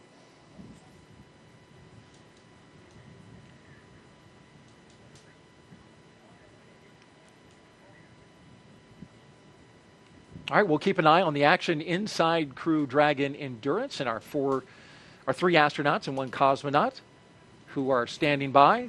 The member of the closeout crew has exited Dragon the capsule. SpaceX, we got a report from the closeout lead about verifying all the zippers and umbilicals. We're just chatting with a few more folks to see if there's any other actions we want to take at this time. We do have 15 minutes remaining in the margin here, so plenty of time. Okay, Dragon, copies. Thanks. All right, there you heard the discussion between SpaceX and the NASA astronauts. And so, although going into space is not child's play, every Dragon astronaut crew brings a stuffed toy with them, and there's one inside the capsule right now. We're going to step away from this part of the operation. Of course, we'll keep an eye on it, make sure that nothing happens that we don't make you aware of while they're working on that. But we want to take a little lighter moment, right, and look at the stuffed toys that are inside the crew. We don't know what or at least most people don't know what's inside Crew 5's capsule at the moment, but it has a purpose. When the toy starts floating, the strapped-in crew has confirmation they've reached microgravity. The toy is called a zero-G indicator, and there's been a half dozen or so on Dragon so far, starting with this little guy who can forget plush Earth, floating around by himself on the first uncrewed test flight in 2017 called Demo 1. And that's Anne McLean there. She was the one that received it. And that was followed up by a sequin-bedazzled dinosaur named Tremor, picked out by those fellows right there, Bob and Doug. Doug Hurley's son, Jack, and Bob's son, Theo. Crew 1 then took a toy baby Grogu with them to the first 4-person crew when they reached space. But since then, well, it's been all stuffed animals. A penguin for Crew 2, and a turtle for Crew 3, and a turtle and a chimp for Crew 4, as you can see there. And so right here on set, Bob was kind enough to bring Tremor with him that you saw floating around in his capsule. This is actually Tremor, the one that went up into space. That's true, Daryl. This is the actual Tremor. It's got the tether still installed, if you will, that we use to keep track of it so that it didn't get lost on board the space station or float too far away. SpaceX for suit leak checks. There they go, starting up the suit leak checks again. Go ahead, Mike. All right, Josh, that completes the troubleshooting actions we wanted to take. So we verified that your umbilical has been reseated and your zippers are closed. Given that, we are recommending that you proceed back to Section 3 of 4.100 and reperform the suit leak check preparation and suit leak checks. How copy? Okay, Dragon copies. We're going to step into Section 3 of 4.100, and we'll let you know when we're ready to reperform the suit leak checks. Good readback. All right, so they're going to recheck those suits. And while they do that really quickly, how did your son choose a bedazzled, sequined dinosaur for? Well, Daryl, there's never no telling what goes through the minds of 2 young elementary school boys, my son Theo and Doug's son Jack. But they had a collection, and dinosaurs were near and dear to their hearts. They went through the collections that they had in front of them, and they picked the Apatosaurus Tremor. And so I'm glad that some other folks have been able to follow along with that tradition and be able to excite a couple of kids, if you will, about flying in space, even if it's for a stuffed animal. It's great to inspire the younger generations about space with something that they can access. And can you confirm that all the sequins are still there? I can confirm, and I do know that the teams look really closely at each of the zero-G indicators to make sure that they're compatible with the SpaceX Crew Dragon's environment as well as the space station environment. And so we got approval, and we were able to take the Apatosaurus Tremor with us into space. That's a neat thing, and it lives now in the Benkin household. Crew 5 is the latest launch by Kennedy's Commercial Crew program. And Dragon, care is complete in step 3.9. We are ready for the checks. Copy that, Dragon. You are go for Section 4 suit leak check. All right, while they start up the suit. Please go for suit leak check. The communication confirming they're going to restart the suit leak check. Bob Benkin telling me that the suits inflate just a little bit as they make that check. In the meantime, we'll take an interview now and check in with Kennedy's Commercial Crew program. It was created in 2011 and has been flying astronauts from American soil to the International Space Station for the last 2 years. Let's bring in NASA's Megan Cruz, who's with Kennedy Center Director Janet Petro. I am, Daryl. Thank you so much, Janet. It's always so great to have you here, especially for a day like today. You know, we're about to launch this new crew to the ISS. How do you feel about Kennedy again playing this important role in continuing what we do on the space station? Well, thank you so much, Megan, for the question. And as you know, Kennedy has a very long history of doing really some incredible things. And of course, we were established 60 years ago to do the incredible mission of landing a man on the moon and then returning him safely. And in the 6 decades since then, we've been doing an incredible amount of impactful missions, and a lot of those missions have really helped what we do here on Earth and for the benefit of mankind here on Earth. That on-orbiting laboratory that we have up there is doing incredible science and technology and research that's really benefiting humankind here. Yeah. Talk to us about some of the things that we've been able to change and impact here on Earth because we're launching and because of what we're doing here at Kennedy. Yeah, so it's incredible to think that 24 years ago was the first section, the module of the International Space Station called Unity, which was launched. And in that time, since then, we've had more than 20 years of a human continuous presence on the International Space Station. And every single time we launch a vehicle, whether it's a cargo or crew, we send up science and cargo and payloads where we do science research and technology development. And all of that not only benefits what we do here on Earth, promoting technology and bettering our life here, but also helps us to look forward to when we go back to the moon and then on to Mars. I'll talk about a few projects that we do here at Kennedy that I'm really proud of. One is the M-Solo. It's a commercial off-the-shelf mass spectrometer that'll help us seek out and search for ice on the lunar surface. Wow. And then, of course, we are the experts resident here at Kennedy for plant biology. And as we're going to be sending our astronauts further and further into space, to the moon and then on to Mars, they're going to want some fresh food. And so that plant research is really going to help enable that to happen. Yeah, and of course you're alluding to Artemis 1. Right behind us is the iconic vehicle assembly building. Inside there is our Artemis 1 moon rocket. How excited are you for launch later this year, and just excited for again, Kennedy's role in deep space exploration? Yeah, it's an incredible honor to be here leading this center for that really, really historic mission coming up. And of course, Ian threw us a curveball, and so we had, we made the right decision and went back into the VAB. But the energy around the center and even across the whole Space Coast is still very palpable. Looking forward to that launch. And when it goes, boy, it's going to really rock the entire Space Coast. And as I said, it's going to be copy very, that, very Dragon. We saw the same we are with all 4 eagerly looking suits forward all to that passing their first leak mission, checks, which is even then though going seat 3 to is help still in us the same going family. on to the That moon is and then on to Mars. Janet, thank you so much. And we actually just heard a integrity. call out there So at this where time, they're we are going completing to the... proceed with the count and move into Section 5 for side hatch closure and delay any other troubleshooting steps until we get on orbit. How copy? Okay, that's great news. Dragon copy, and we are going to continue into Section 3 of 4.100. Sorry, Section 5 of 4.100. Janet, thank you so Good much. So correction. sorry about that. We did want to take a pause so that people can hear again the operational loops that we're listening into. But thank you so much, and I hope to be watching Artemis 1 with you soon. Thank you very much, Megan, and go Crew 5. Perfect. Janet, thank you so much. Back to you, Daryl and Bob. Bye-bye. All right. Thank you, Megan and Janet. And as we were watching the crew there, we saw their suits inflate. We saw that pressurization happen. And then you heard a report out. And if you could just recap that for me, Bob. Yeah, I think the team saw similar indications, but it was 4 good leak checks with similar performance from all 3 suits, all 4 suits that they saw during that first leak check that they accomplished today inside the capsule. So they're going to continue with the launch count, and any further troubleshooting will be delayed until they're on orbit. So we're ready to continue with the count. And so up next, you can see there is the closure of the hatch. And the closeout team will begin performing that. There they are. The hatch is above the entryway into Dragon. They'll remove the environmental conditioning hoses.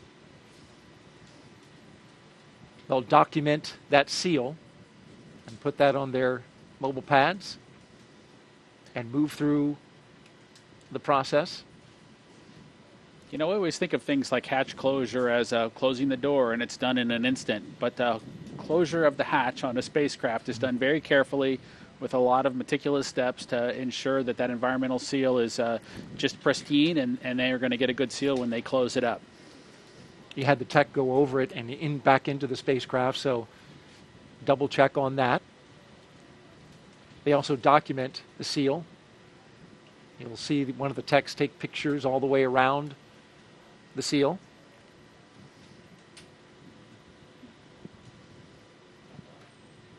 And we can think some about that hatch being closed, and then it'll be reopened when they come back at the end of their mission after splashdown, and when the vehicle's brought on board the ship. So it's going to stay closed for a long time after they get it closed for the spacecraft launch. That's a great point.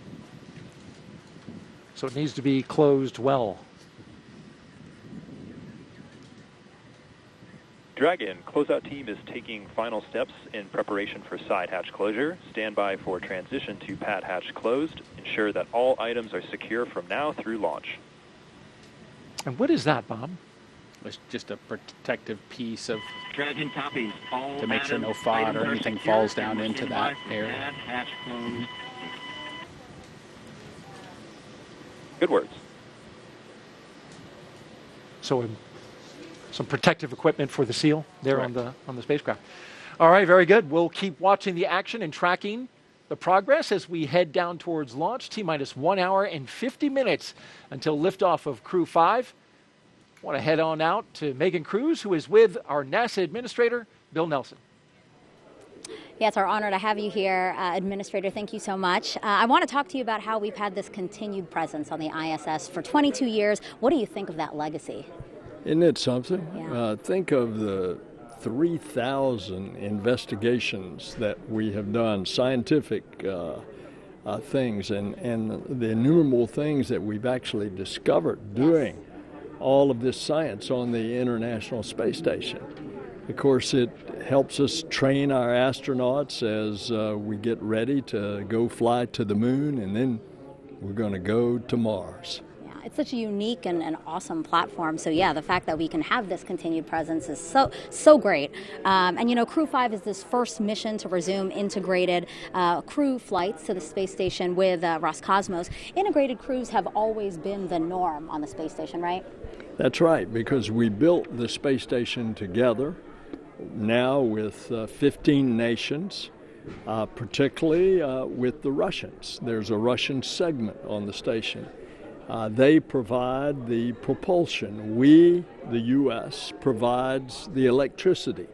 So for the safety of all the crew, as well as the operation of the station, we need both there. Now, particularly with regard to safety, if there were a problem, for example, with one of our ability to get to Earth, say we had a medical emergency, and had to get somebody to Earth, you need that integrated crew so we can still operate both parts of the space station. So safety is a big reason for us. Yeah, and you know, we are launching today with the help of SpaceX. What do you think about the fact that we've had such a wonderful cadence with SpaceX these last 2 years with the commercial crew program? Well, SpaceX has been excellent to work with, and the proof's in the pudding. As a matter of fact, what's happening at the Cape is just unbelievable. Last night there was an Atlas launch. Today we're launching crew to the station. Tomorrow they're going to launch 2 communication satellites, all within the span of 3 days. Yeah. So it's incredible. But SpaceX has really been inventive, creative. They've been a good partner for NASA, and it shows that this commercial public-private partnership is actually working. Yeah, and now as we're under 2 minutes to launch of Crew 5, what do you have to say to the crew? Any message for them? Well, not only go Dragon, go NASA, but Godspeed. And 2 hours to launch. I misspoke. I'm too excited. You are. Administrator, thank you so much. I appreciate you being here again. Thanks. And we'll check it back in with our partners at JSC now.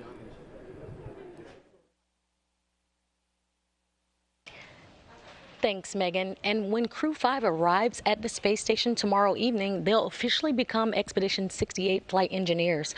Once on board, they'll do something known as a direct handover, basically saying that Crew 4 and Crew 5 will be on board the station together until Crew 4 comes home next week.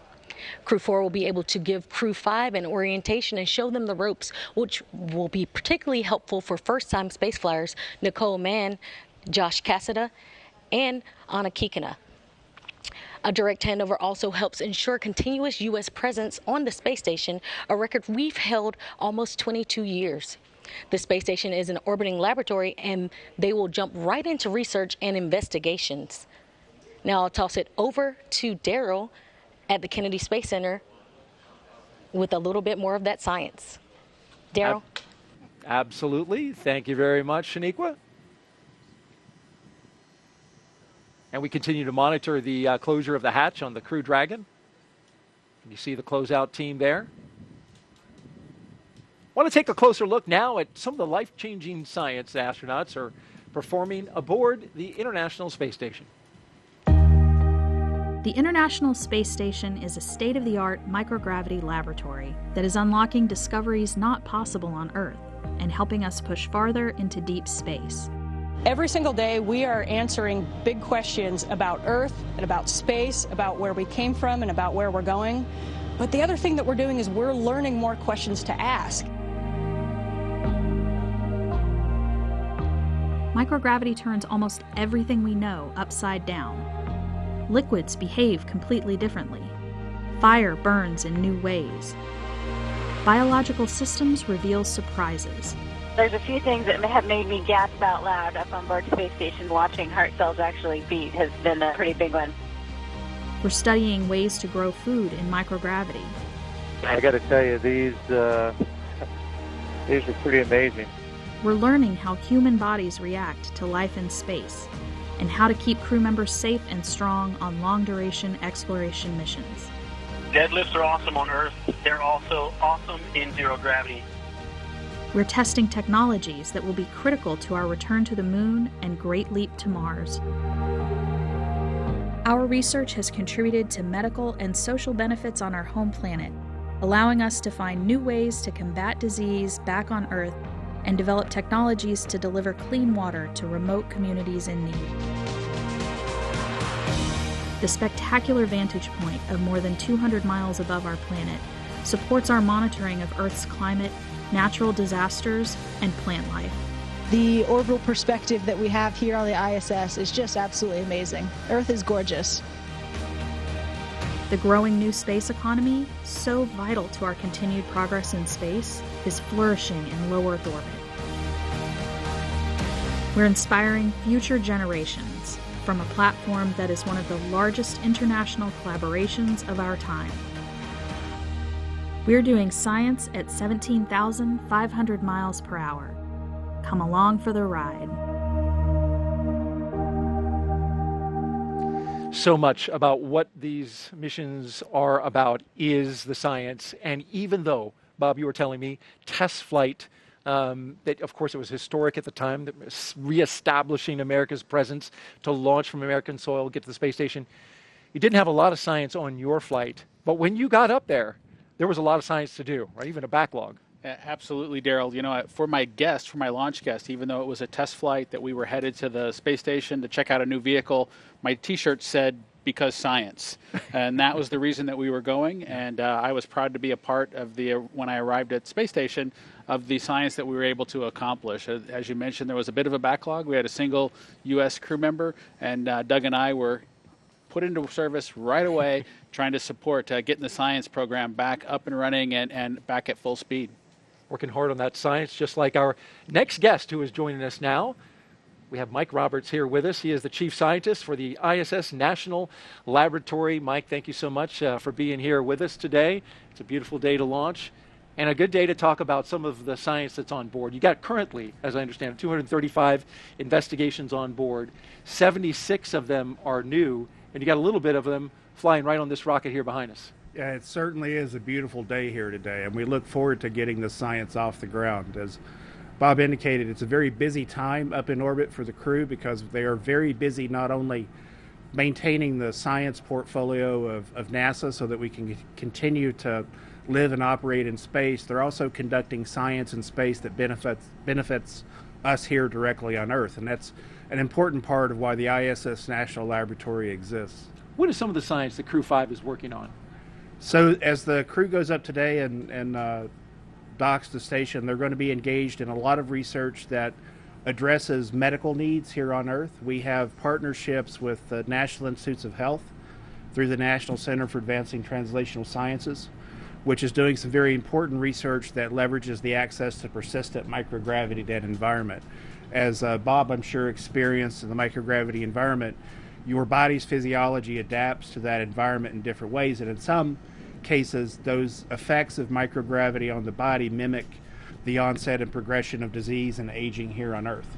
So the National Institutes of Health is taking advantage of that by sending small cells in tiny bioreactors up to space to understand how those individual systems respond to that environment so that we can design more effective therapeutics for use here on Earth.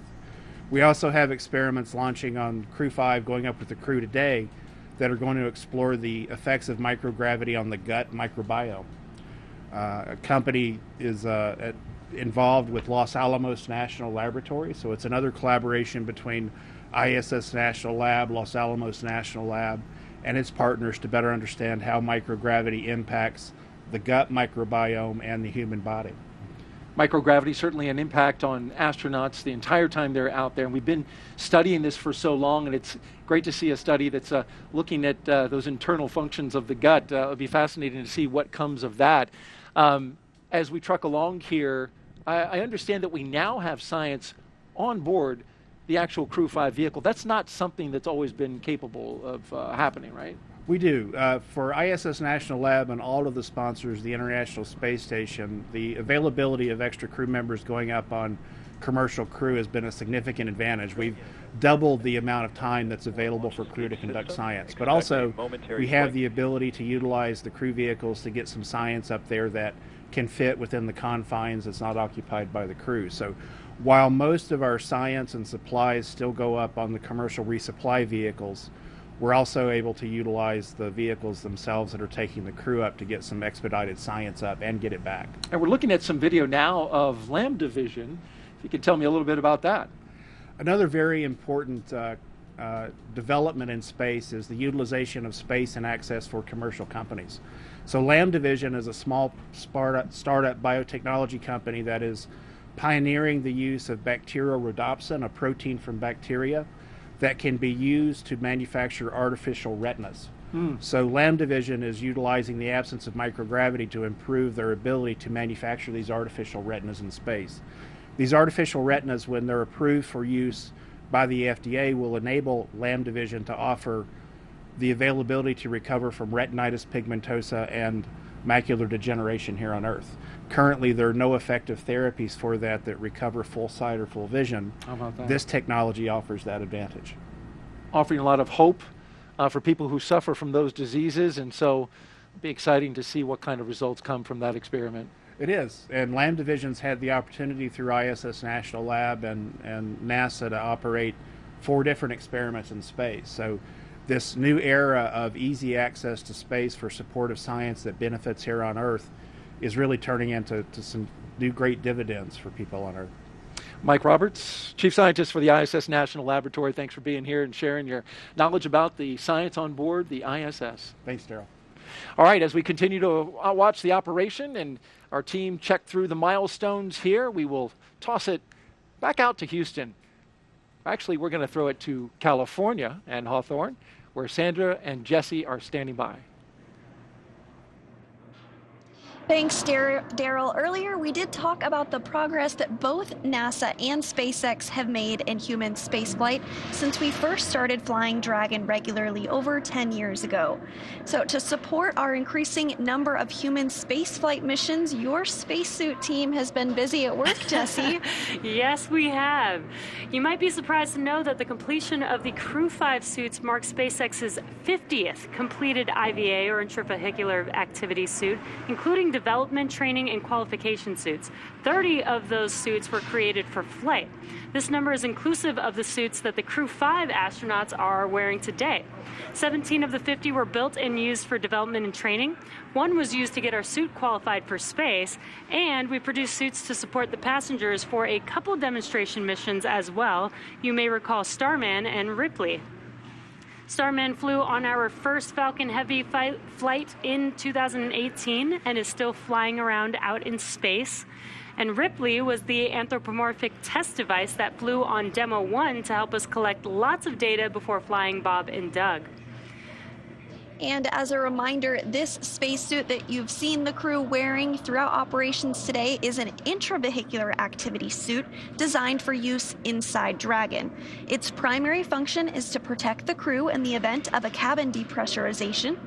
Now, when the astronauts move onto the International Space Station following docking, the spacesuits will stay on board Dragon. The astronauts will then use NASA's Extravehicular Activity, or EVA, suit when outside of the International Space Station performing spacewalks. The suit teams work tirelessly to make sure all of our astronauts have a positive experience while wearing our spacesuits and ensures the highest level of safety. Now, similar to how we innovate and further develop our launch vehicles with each tester mission, our spacesuits have continued to evolve since NASA astronauts Bob Behnken and Doug Hurley first donned them for Demo 2.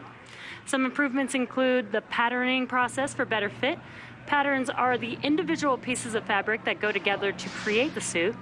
Our process involves taking measurements, generating patterns based on those measurements for each layer of the suit, and then performing fit checks where we put together non-flight, quick versions of the different layers of the suit to make sure that they fit correctly before making the flight suit. Now, we've also continued custom patterns for each crew member and have made significant reliability upgrades in the spacesuits.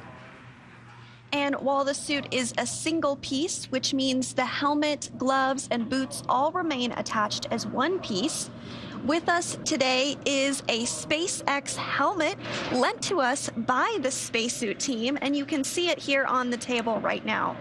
That's right, Sandra. This helmet is made from 3D printed nylon and has a visor that pivots open. And Dragon SpaceX for side hatch leak checks. Go for Dragon. Okay, Josh, we identified a potential piece of FOD on the side hatch seal when we were inspecting everything, so the closeout team is proceeding to open the hatch to address that before closing and reperforming the leak check. For big picture awareness, we still have approximately 12 minutes remaining in the margin for this timer to perform this action, so we'll be able to run through everything without issue here. Okay, Dragon copies will be opened up the side hatch and taking a look at the pod, and we've got 12 minutes of margin. Appreciate the heads up. Good readback. So we just got an update. We were closing the hatch. It sounds like they do need to do another inspection, reopen the hatch, re-inspect the hatch lining to make sure that there's no FOD caught in there, and then perform the procedure to reclose the hatch one more time. It sounds like we do have some margin, 12 minutes of margin, so we are still on track for liftoff today. But as we were mentioning, the helmet is made from 3D printed nylon and has a visor that pivots open. It's also equipped with a microphone, which is embedded into the helmet, which allows the crew to communicate with the mission operators while suited and seated in Dragon. That's right, and those communication systems that you were talking about, you can see inside. They're not inside this helmet because it's not going to be used throughout the mission, but the crew does have the ability to hear via the helmet, and you can see the slots right there for that capability. Yeah. And so now we're going to check in with Kate while the team is working on the hatch. So Kate, how's it going over there? Thanks, Jesse. Yeah, it's super cool to see that helmet up close. Now turning our attention back to the progress with the integrated launch teams, we are coming up on T-minus 1 hour and 32 minutes.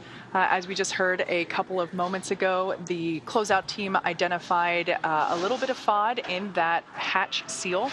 So basically the process is we close the side hatch, we inflate the seal around the hatch to a certain pressure, and then we hold that pressure to see if there's there's any decay or leak. And if there is, that's an indication that something is in the seal, and that's what occurred today. So the team is in the process of reopening the hatch. They'll clean the seal out, close it, and inflate the seal and re-perform that leak check. So normal, as we heard mentioned, we do have 12 minutes of margin in the launch countdown, as I've mentioned before.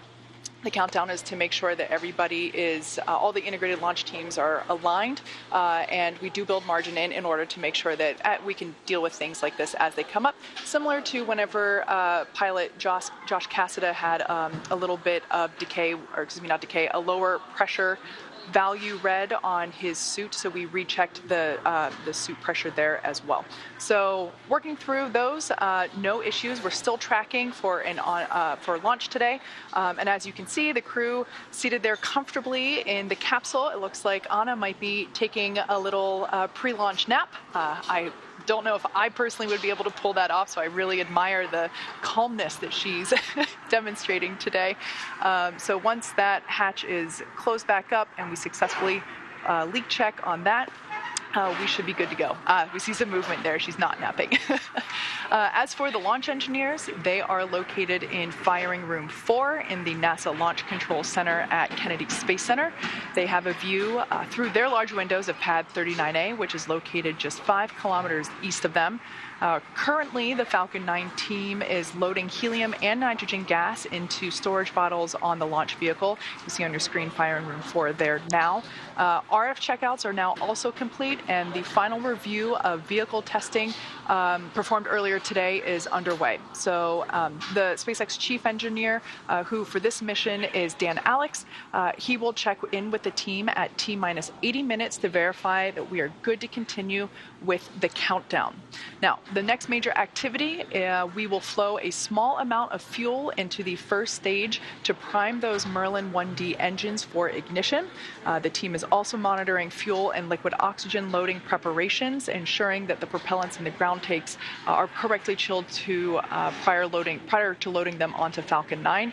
Propellant load will begin at T-minus 35 minutes. Now at just under T-minus 1 hour and 30 minutes ourselves, the weather continues to be green. As you can see, beautiful clear day at Pad 39A, but we are of course monitoring weather at downrange as well, and that continues to look good, and the range remains green and ready to support. So all that being said, we are on track to launch in under an hour and a half from now, and we are certainly getting excited here in Hawthorne. With that, let's turn it back over to Daryl and Bob at Kennedy Space Center. How's it going over there, guys? All right, thank you very much, Kate, and we continue to monitor the work that the closeout team is doing right there, rechecking the seal to Dragon between the hatch and the spacecraft. And there you can see the techs making that inspection now, taking a light around it. They had the hatch closed, but reopened it after doing the side hatch leak check. And Bob, it was interesting. We were talking about this just briefly before Kate threw to us, and there's a way they can check that seal to see if there's any FOD in it. And I thought it was interesting how they do that. Yes, Daryl, Kate gave a great explanation of that process just a couple minutes ago, but what they do is they need to find a way, of course, before you get into space to make sure that the integrity of that seal is good. And so what they do is they're able to inflate a small portion, a small volume, to ensure that they do have a good pressurization on the sides of that seal. And if they do have a leak or some indication that things aren't exactly right, the most likely culprit is some sort of foreign object that's kind of captured in that sealing surface. And so the team goes back in, cleans that area out, and then we'll kind of reaccomplish that leak check to make sure that it's good before the crew gets into the vacuum of space with the spacecraft. And you can see they've wrapped up that process of inspecting, cleaning, and documenting the seal, and now they've reclosed the side hatch to Crew Dragon with our Crew 5 astronauts inside, and they'll start sealing up the hatch now.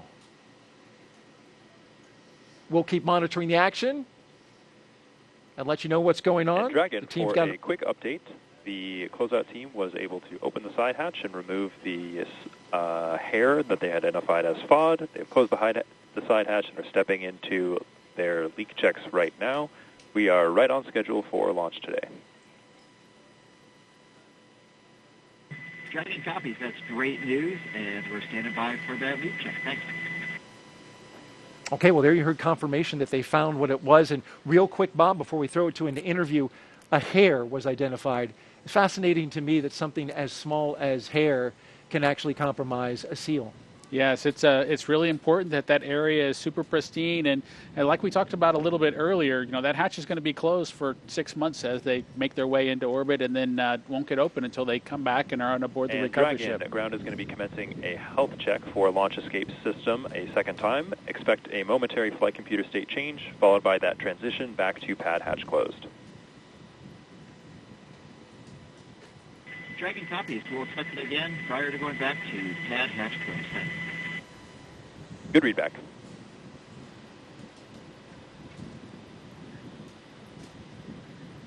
We will keep monitoring the action here outside the Dragon spacecraft. You heard the launch escape system checks are coming up momentarily as they continue to secure the side hatch.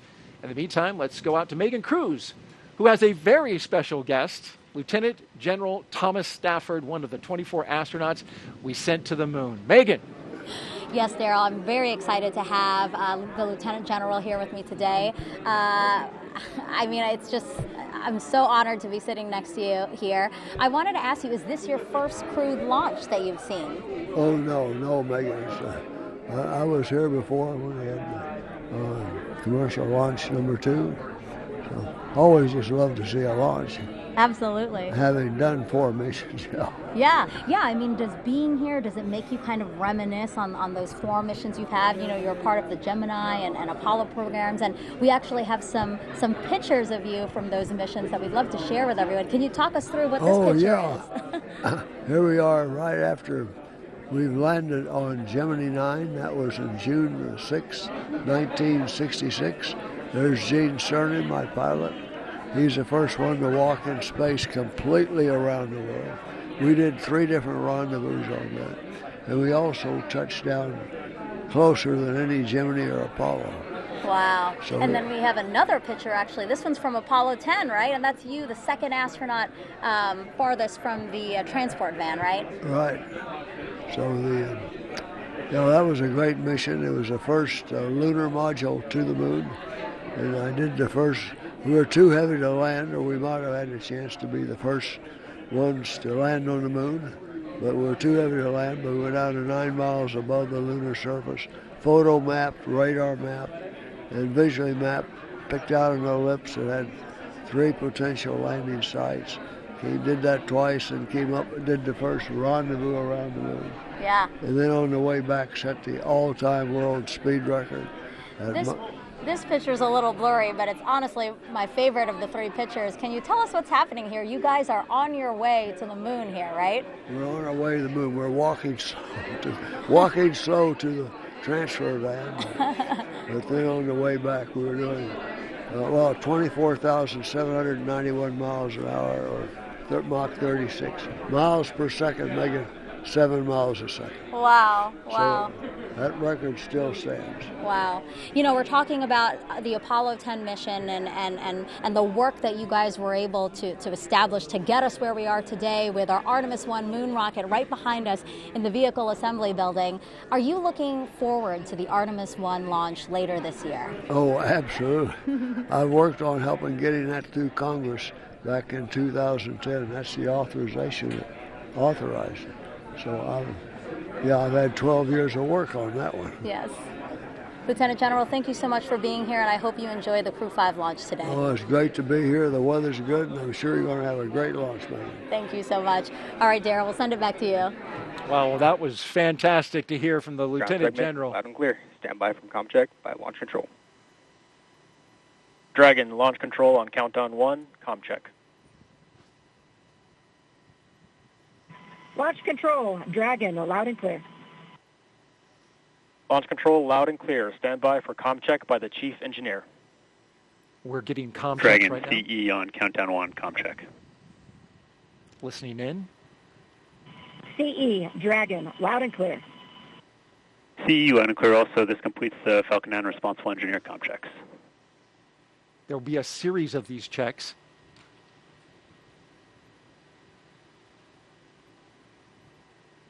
establishing a number of communication paths to the crew from launch control.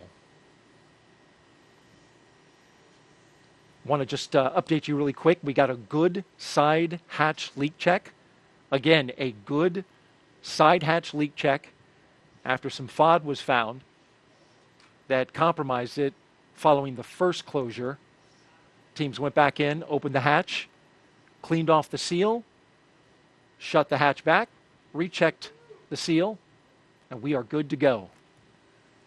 Again, good side hatch leak check, and we're moving forward now with the comm checks. The SpaceX team working quickly. They had 12 minutes of margin. They whittled that down to about 3 or 4 minutes. And so great job by them. Tackling that issue that can pop up as you're preparing to launch a spacecraft to the International Space Station. There's the Falcon 9 rocket on the pad with the Dragon spacecraft atop. We've got a beautiful day.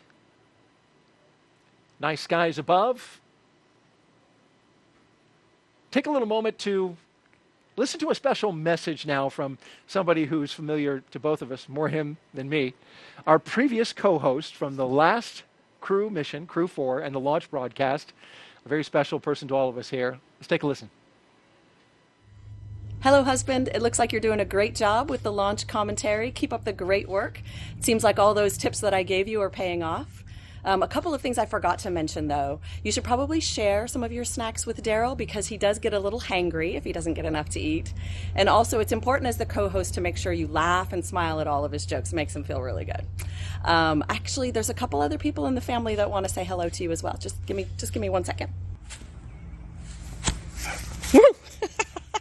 Do a good job, Daddy, or else I will find new ways to motivate you.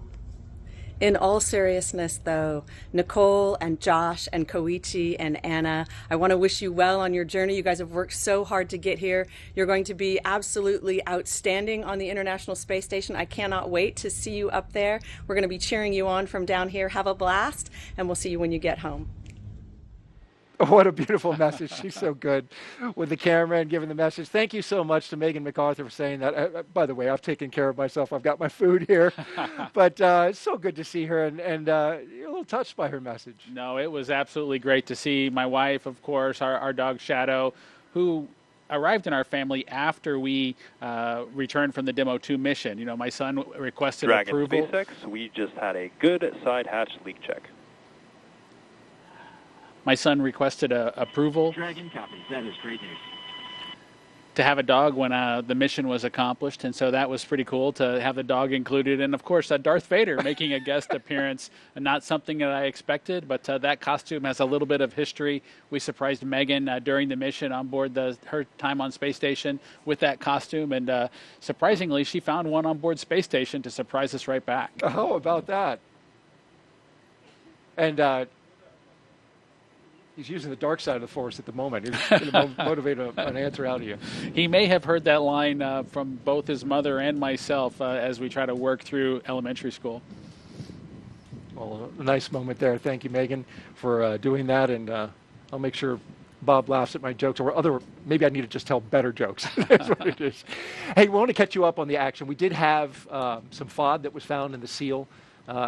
In the side hatch, and that was removed. The SpaceX team working quickly to get that removed and cleared. They resealed the hatch and repressurized it, and we have confirmation just heard minutes ago of a good side leak hatch check, and so the team is moving forward.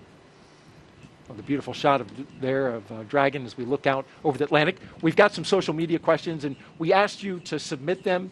We've had a little action that we've been dealing with this morning, so haven't been able to do a whole lot of questions, but we're going to start getting to them now. And @Con asks, what kind of personal items can the crew take with them to the International Space Station? No, Daryl, it's a great question and one that we get asked often. What kind of personal items can the crew take with them? Usually it's something small is probably the best answer to that question, but they're items that are personal mementos of family members or otherwise. You saw my son earlier in the Darth Vader costume. As you can tell, Star Wars has a special place in our family, and so we were able to glue together a small Lego ship and have my wife take that into space. I took one during my mission as well, so that we would have something that he could connect with that was part of our family, something to talk about, during our family conferences.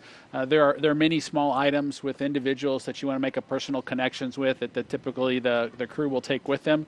They also take something that's special to them that allows them to either remember Earth or take advantage of a hobby that they have, whether it's a guitar or other musical instrument, small items like that. It must be nice to have that connection back to Earth and your family because of, you're up there in space, and especially now with these long-duration space missions lasting 6 months. And it's interesting, you mentioned the small effects. Commander Nicole Mann taking her wedding rings, but also some surprise special gifts for her family, and a dream catcher that her mother made for her when she was a child.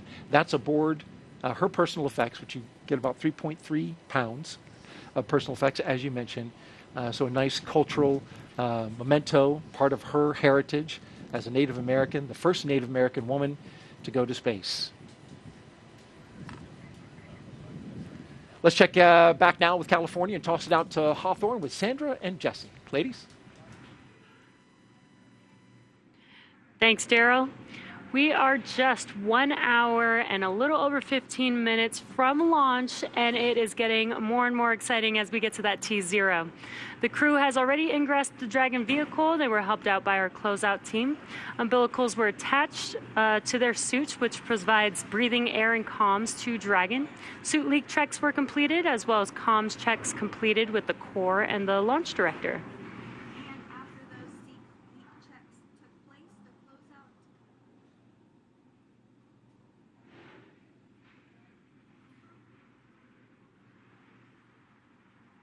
And after those suit leak checks, the closeout team was able to close and seal the hatch. We just got confirmation that we did have a good leak check.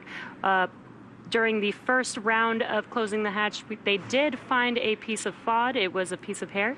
We were able to open it back up, remove the FOD, and close the hatch, and then completed that seal check. And now the closeout team is just wrapping up. And once they wrap up in that white room, they will depart the white room.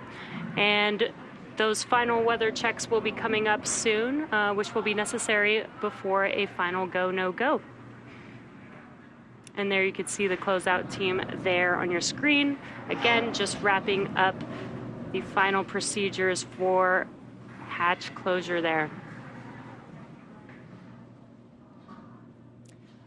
So let's check back in with Houston for a status on the team supporting the space station on their readiness for launch. Shaniqua, how's it going? Thanks, Jesse. The team here in Mission Control Houston has polled that they are go for the launch. The International Space Station and its onboard crew are ready for Crew 5 astronauts to lift off. When Flight Director Greg Whitney polled his team, he was asking the flight controllers who work on all the different systems on board the space station if their focus areas were online and working properly. This includes life support systems, proper communication links, computers that allow us to command the station on board and their subsystems, and our ability to maneuver the space station are fully functional. The crew in orbit is awake and just finished their midday meals. They will start crew arrival preparations shortly, making sure they are ready to receive the new crew tomorrow. Mission Control Houston will continue monitoring the mission as we check off milestones for today's flight. In the meantime, I'll send it back over to Hawthorne. The International Space Station Flight Control Room is ready for launch. Sandra? Thanks, Shaniqua. That's great news. And while Crew 5 is launching today, just a few months ago, we were launching another crew to the International Space Station. That is, of course, Crew 4, who launched in April. The Crew 4 astronauts currently on board the International Space Station have spent nearly 6 months conducting scientific research in areas such as materials science, health technologies, and plant science to prepare for human exploration beyond low Earth orbit and to benefit life on Earth. Such research also lays the groundwork for future exploration of the Moon and Mars, starting with the agency's Artemis missions. Dr. Chow Lingren was born in Taipei, Taiwan, but spent most of his childhood overseas in England. He was an instructor and jump master with the U.S. Air Force Academy and also has a doctorate in medicine and served as a NASA flight surgeon. After he was chosen as an astronaut, Lingren flew on Soyuz and spent 141 days in space during Expedition 44 and 45. He has a wife and 3 children and is the commander of Dragon Freedom. And up next is fellow airman Bob Hines. He was born in Fayetteville, North Carolina, and has a wife and 3 daughters. He has a Master of Science in Aerospace Engineering and served 21 years in the U.S. Air Force as a test pilot and as a fighter pilot in the F-15E. He came to NASA as a research pilot where he flew science missions in the WB-57. He's the pilot for NASA's SpaceX Crew 4 mission, which has been his first space flight. Now, there's a couple mission specialists on board Crew 4, one of which is Jessica Watkins, who considers Lafayette, Colorado, her hometown. A talented rugby player in college, her team won the national championship in 2008. Watkins was a postdoctoral fellow in the Division of Geological and Planetary Sciences at the California Institute of Technology. She completed several internships with NASA, including one testing systems designs for the Mars Perseverance mission at JPL. She became an astronaut in 2017, and just like Bob, Crew 4 was her first flight to space. And the second mission specialist is Samantha Cristoforetti. She was born in Milan, Italy, but now lives in Cologne, Germany with her partner and 2 children. In 2006, she earned her fighter pilot wings and flew the AMX attack fighter at a base in Italy. In 2013, Cristoforetti launched into space aboard a Soyuz for a long-duration spaceflight to the International Space Station. And several years later, she was awarded the Knight Grand Cross of the Order of Merit from the President of Italy. Crew 4 was her second spaceflight. This 4-person crew is currently preparing for Crew 5's arrival and also their return back to Earth just days from now. And while Crew 4 was on board, they received a visit from another Dragon. SpaceX's 25th resupply mission to the International Space Station launched on July 14th, carrying over 5,800 pounds of science, research, hardware, and other crew supplies to the orbiting laboratory. Dragon stayed on station for a little over a month before being packed with critical research and hardware to be analyzed after a safe splashdown off the coast of Florida on August 20th. Now let's head over to Daryl at Kennedy Space Center. Daryl, how are you guys doing over there? Well, thank you, Jesse and Sandra. Well, we're having a beautiful day here at the Kennedy Space Center. You can see behind us, we're at the Launch Complex 39, where media are gathering, getting ready to count down the final hour as we get ready to watch Crew 5 launch into space. It is a big day, and especially here at the Kennedy Space Center, where we have just been cranking out the launches, Bob. 3 launches in 3 days from 3 different pads. We had the Atlas V going off from 40 yesterday. We've got Crew 5, of course, from Launch Complex 39A today. And then tomorrow, SpaceX launching from their other launch pad, Pad 41. It's hopping. Outstanding to see all that action down here at the Kennedy Space Center. And again, it's a beautiful day. I'm looking forward to seeing the Crew 5 folks get into orbit. Indeed, and liftoff time is still holding for noon Eastern time, 56 seconds after noon, if you want to be right on the second. We're also tracking no issues at the moment with Falcon 9 or Dragon. We did have an additional suit leak check that we performed, as well as a spacecraft leak check. Those are good to go. Dragon now good to go. The range is green. And of course, the weather is doing fabulous here at the Kennedy Space Center. Downrange, they're watching some winds in the abort corridor, but they're looking good right now. And so the crew of Crew 5, talking about Commander Nicole Mann, pilot Josh Cassada, and mission specialists Koichi Wakata and Anna Kikina, well, they donned their spacesuits in the historic crew quarters suit-up room this morning. They woke up around 4:30 a.m., donned those suits around 7 a.m. They walked out of the crew quarters building as every NASA astronaut has done since Apollo 7. And then they were transported to the pad where they climbed inside the SpaceX Dragon Endurance for its second flight. Now we are seeing them live while they await liftoff. Bob, you lived this with your fellow astronaut, Doug Hurley. What is the crew doing right now at this moment? You know, Daryl, it's a good question at this point. I think you can see on the camera that what the crew's really focused on right now is relaxing.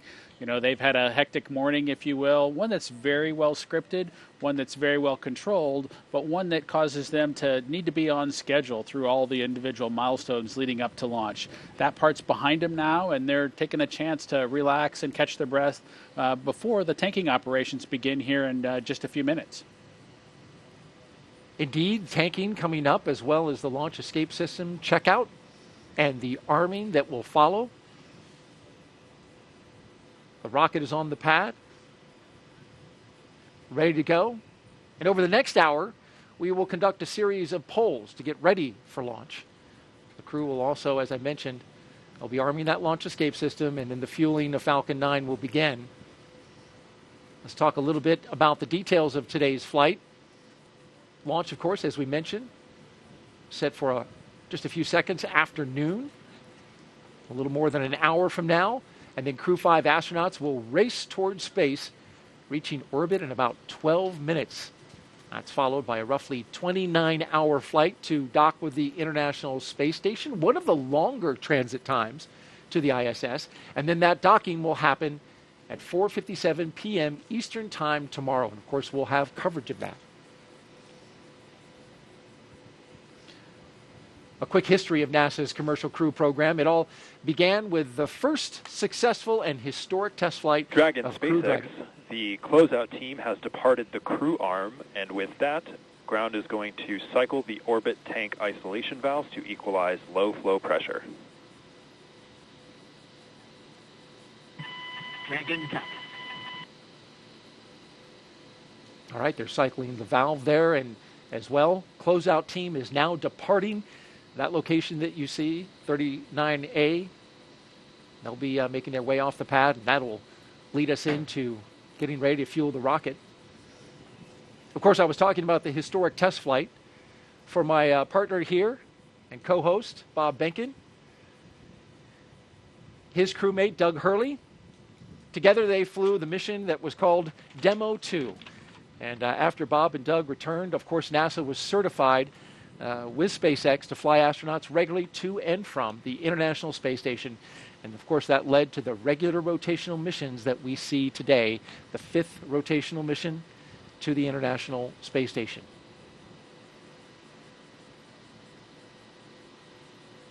Let's check in now with Kate Tice in California.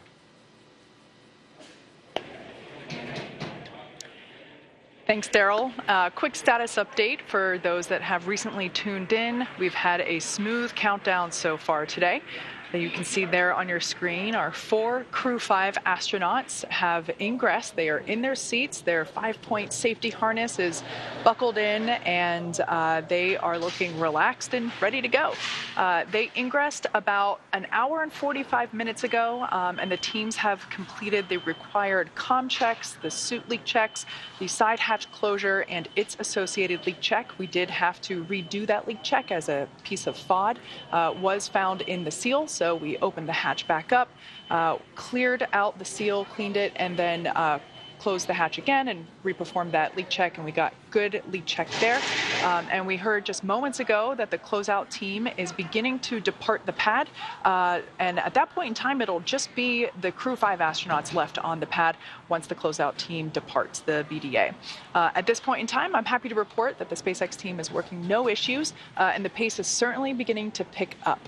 As for Falcon 9, our two-stage reusable rocket, final propulsion checkouts of the first and second stages and the engine began a few minutes ago in preparation for propellant loading. This involves testing and cycling valves and engine pneumatics pressurization.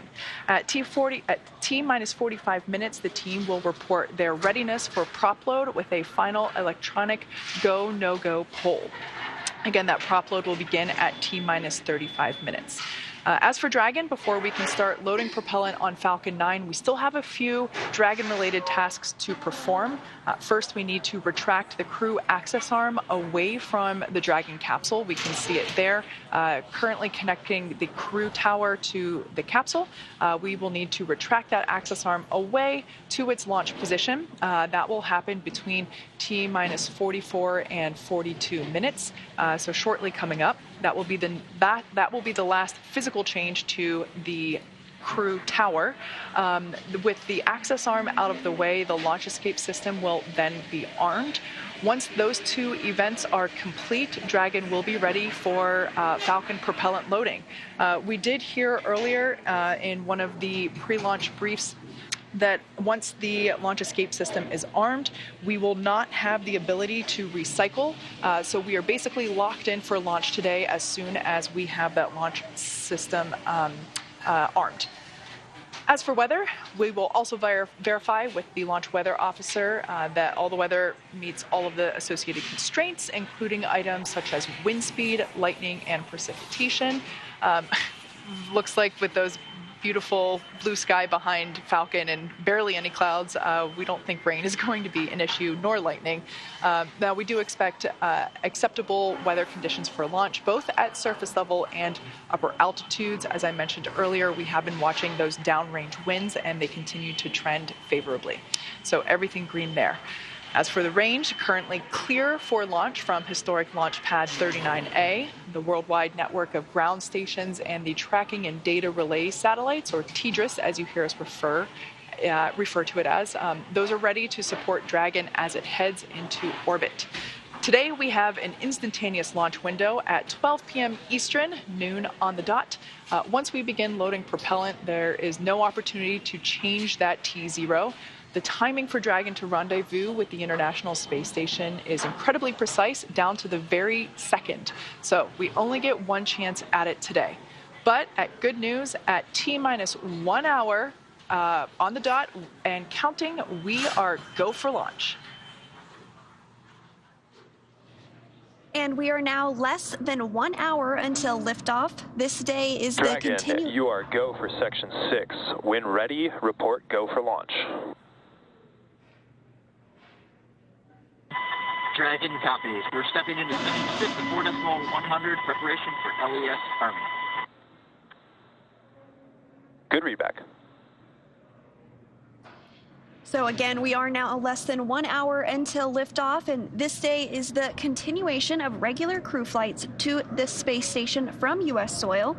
SpaceX's Crew 5 mission will be the company's 6th crewed spaceflight for NASA, following the crewed test flight Demo 2 and 4 previous operational crewed missions to the International Space Station. It will also be SpaceX's 8th crewed spaceflight overall, including the private orbital mission Inspiration 4. Today, our crew is flying on board Dragon Endurance. It will be the second flight for this capsule, and it will be taking a ride on a brand new Falcon 9. Now, it's been a great countdown so far. Weather, as Kate has been updating us with, is still good for T0, so the excitement just continues to pick up here as we get closer to that T0. SpaceX Dragon in section 6, Crew 5 is go for launch. Copy that, Nicole. Crew 5 is go for launch. And you just heard it yourself. Crew 5 is go for launch, another exciting milestone. We did start our coverage earlier today with the crew heading to the launch pad. And prior to that, the SpaceX team did help the crew put on their spacesuits and conduct initial checkouts before crew walkout. Crew walkout was where Nicole Mann, Josh Cassada, Koichi Wakata, and Anna Kikina gave final goodbyes with friends and family gathered outside the operations and checkout building before they began that roughly 20-minute ride to pad 39A. And we were able to watch the crew as they boarded their Teslas and headed down the NASA Causeway, headed towards the launch pad. And once they arrived at the pad, the crew took a moment to enjoy the view of the vehicle as that they will be taking flight on this afternoon, and then headed up the fixed service structure to begin a process known as crew ingress, where the astronauts entered the Dragon spacecraft. The SpaceX team then performed a series of checks to ensure the suits, seats, and vehicle interactions were all functioning properly. And a short time ago, the team did close out Dragon's hatch, and the crew is safely inside. So with less than an hour to go until liftoff, things will continue to pick up as we get close to the go, no-go pole to arm the launch escape system and begin propellant loading. The crew pull for readiness was completed at the T-minus 60-minute mark, and the Dragon pull for prop load is coming up here at T-minus 55 minutes. After that, at T-minus 45 minutes, will be an internal mission control Hawthorne pull, and then the launch director's pull for propellant loading. When we get to about T-minus 40 minutes, the crew access arm will retract, and the crew will get the call to close their visors and to arm the launch escape system. Now, this is the automated safety system in place that can fire the 8 Super Draco thrusters on Dragon to quickly separate the crew from the rocket, either on the pad or during the flight on the ride uphill. And then once we reach about T-minus 35 minutes, propellant loading for the Falcon 9 will begin.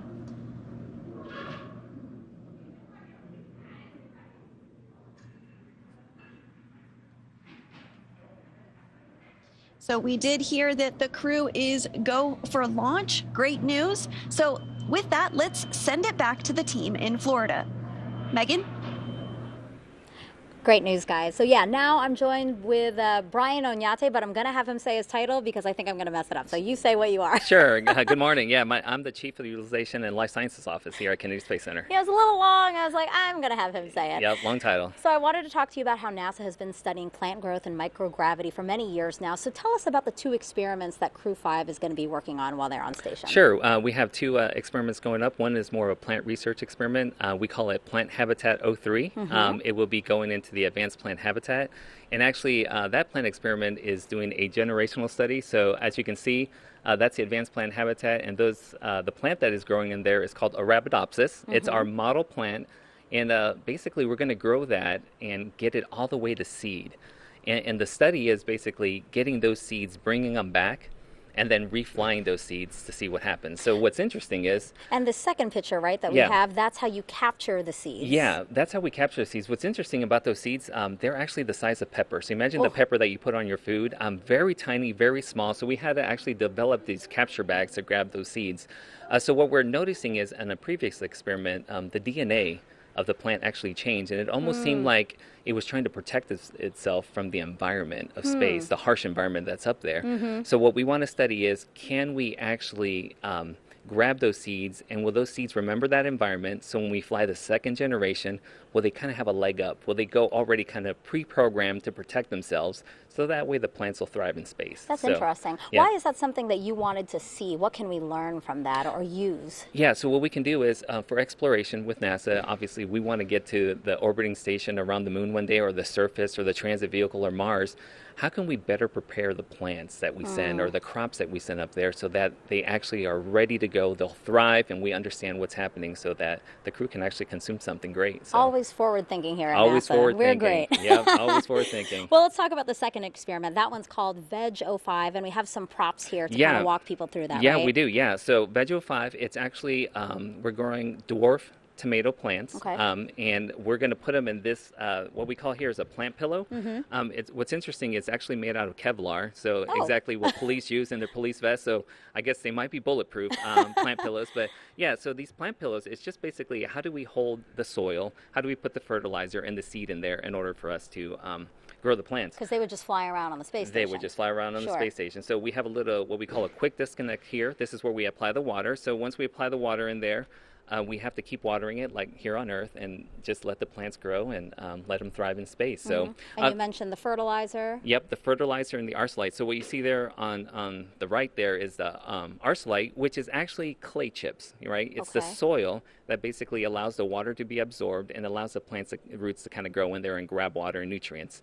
The second there that you see there is a fertilizer, and it's a slow-release fertilizer. So when we add water into it, it kind of dissolves little by little, and it provides the food that the plants need so that they can grow. Okay. Yeah. So why is this important for us on space, but also here on Earth, to learn about this particular experiment? Sure.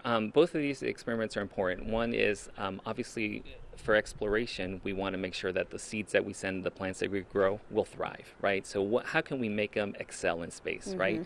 And the second piece with Veggie 5, which we find interesting, is how can we actually give food for the crew to eat on orbit, right? Sure. So healthy, nutritious food. This is actually going to be our second flowering plant that we grow in space, which is awesome.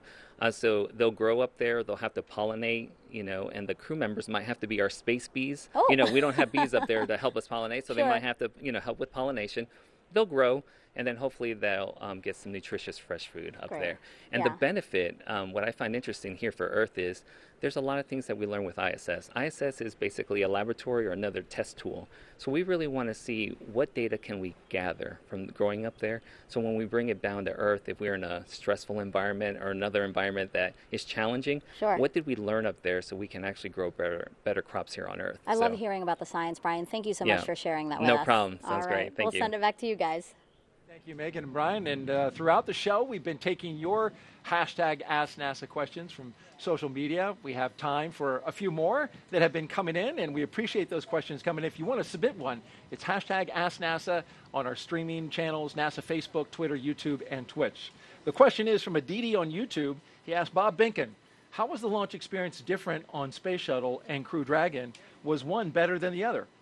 No, it's a great question, Daryl. We often get asked which vehicle is better, which one we love the most. And from my perspective, I love them both. I had a great opportunity to fly and build space station with the space shuttle, but then rotate as a crew member with the Dragon on a modern spacecraft. That was a really neat aspect to see something that was kind of built in the 21st century versus something that was built, in almost the middle of the 20th century. If you look back at the technology that was on board the shuttle, just super excited to have an opportunity to fly on such a cool modern new ship.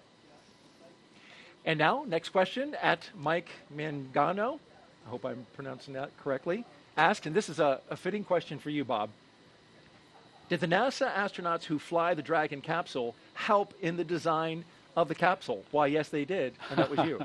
It was an interesting experience, I think, for both Doug and I to have the opportunity to not only fly on a new spacecraft, but be a part of shaping it for crews to come forward. And I think as we went through that process, the SpaceX team really learned how to work with us and how to take our inputs and incorporate them into design whenever they could, and explain to us when they couldn't, because everything that we wanted they couldn't necessarily do.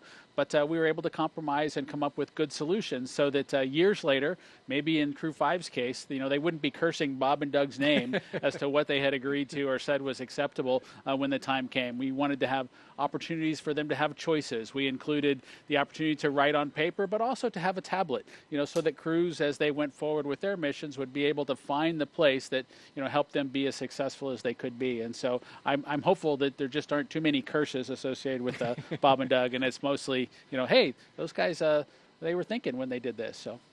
And we've had good results so far with 4 launches and the 5th today. Our next question comes from @morearts.com. If the astronaut schedule shifts during docking activities, does their schedule shift later in the day or the next morning? We do know that the ISS crew is sleep shifting in order to accommodate this crew. It's true, Daryl, that the crew actually has to sleep shift to accommodate the schedules of the vehicle traffic that arrives on board the space station. There are even times when the vehicle arrives a few minutes early or a few minutes late, and the crew needs to be ready for that as well. And so the crew does shift their day around to support all the operational activities, not only vehicle traffic and arrivals, but a spacewalk may impact things, or other activities that are happening on the ground, for example, might drive a schedule to be specific as well. But the crew's given time to recover after each of those sleep shifts. Very good. And for those watching, if you want to ask a question of Bob Behnken, just follow us on Twitter at NASA Social, or check us out on the web at nasa.gov/social. Thanks for answering those questions, Bob. Great job. Let's send it now back out to Kate at SpaceX for an update on the countdown. Kate? Always love hearing those responses from any astronaut, but especially Bob, because he flew on our DM2 mission a couple years ago. So at this point in time, we're now under an hour. We're at T-minus 48 minutes, and the SpaceX launch team is finishing the final review of data from checkouts of Falcon 9 over the last hour.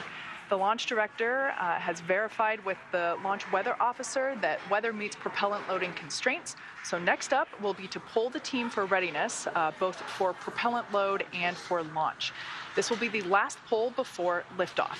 The 7 SpaceX responsible engineers, often called REs, indicate that they are go by electronically voting on the online countdown procedure. The launch director, or LD, as you hear it called on the nets, also checks with the Dragon mission director, or MD, and the NASA launch manager to make sure that they are also ready. Earlier, you saw the vehicle assembly building called the VAB. The Falcon and Dragon launch team, as well as key NASA launch members, are in the Launch Control Center adjacent to the VAB. They have a view straight toward Pad 39A through the large windows of Firing Room 4. Now there on screen, you can see the Dragon capsule on the right-hand side. The crew access arm is still in the service position. I've recently heard that the closeout team has departed the tower, and they are in the process of departing the blast danger area. Now, with the crew on board Dragon waiting for next instructions, which will be to stow the crew arm for launch, the crew arm sequence will be armed and initiated. We should get a good view of the access arm as it Engine swings. operators on countdown. Polling is complete. The team has pulled go for crew access arm retract, LES arm, propellant load, and launch. For all operators in MCCX and Firing Room 4, both control rooms will go into lockdown at T-minus 45 minutes and will remain in that state until launch escape system is disarmed. All operators are to remain at their console and maintain a sterile cockpit until MD confirms successful disarming of the launch escape system, following orbit insertion or propellant offload in the event of a scrub. For non-urgent, no-go conditions, brief the CE or LD, and they will approve aborting the countdown. For urgent issues affecting the safety of the operation, operators shall call hold, hold, hold, countdown net. Launch control will abort the launch auto sequence and immediately proceed into launch abort. At T-minus 10 seconds, launch control will be hands-off, relying on automated abort criteria for the remainder of the count. Operators advise the launch director whether structural breakup or fires imminent or occurring per Dragon manual escape flight rules. Launch control at this time may proceed with arming the crew arm for movement.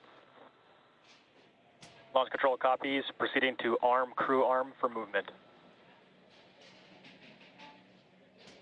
All right, quick recap there. All really good news. It sounds like the final poll has been conducted and all of the responsible engineers polled go, as well as the range they polled ready for launch, and the NASA team, the NASA launch team is also ready for launch. So everything continuing to look good. We just heard there that the crew arm, the crew access arm will be armed for retraction, meaning it will move away from the Dragon capsule. Crew access arm retraction started. All right, and there we should get a view of that crew access arm now moving away from Dragon capsule. Again, this will swing out into its launch position. This is the final change to the crew access arm, to the crew tower. Of course, the transporter erector will move away from the rocket as it lifts off and just shortly before liftoff. So that, in fact, will be the last major physical change that we see to the pad. But this crew access arm retraction is the final, will be the final state for the access arm for launch. This retraction should take about a minute to complete. Now, as I mentioned before, the range continues to be go for launch, monitoring the clearance area around the launch pad as well as air and sea space around the flight corridor. And of course, here at Kennedy Space Center, as you see on your screen, the conditions are gorgeous. Everything continues to be acceptable for launch. Many things go into consideration, such as ground winds, any rain that might be in the area, as well as potential for lightning, any thick clouds, and of course, as I mentioned before, downrange landing zones. We have mentioned before that we've been tracking those, but everything continues to look green for launch. At this point in time, everything is looking on time for our liftoff at noon Eastern. We can see that crew access arm continuing to retract. Pretty cool shot there from inside the arm on the right-hand side of your screen as we see Dragon slowly move out of the frame. So with all that being said, the teams are ready. We will begin the propellant load at T-minus 35 minutes. And we are getting excited here at SpaceX headquarters. The energy is definitely starting to pick up outside of mission control. But with that, let's hand it off to Daryl to check in back over there at Kennedy Space Center. All right, thank you, Kate. And back here on the lawn and the host desk, looking out at what one of my coworkers called a picnic vibe, with the media and NASA social folks all joined here to watch Crew 5 launch in just crew about access 42 arm minutes. retraction complete. And there you heard confirmation that crew access arm has fully retracted from the rocket. A gorgeous shot there from our flight operations team here at the Kennedy Space Center, a helicopter encircling the pad right now to give you that view. Great job, fellas. T-minus 42 minutes and counting as we zip around Launch Complex 39A. The background, the launch tower for Dragon, and in the foreground, a Starship launch tower under construction. Up next, we're looking at the launch escape system getting ready to arm, and of course that comes right before we start loading propellant. We're expecting to hear those call-outs in just a bit. On a beautiful bluebird day at the Kennedy Space Center. Our crew 5, is in their seats at the very top of that rocket, inside the capsule Endurance, making its second flight. There they are, from left to right.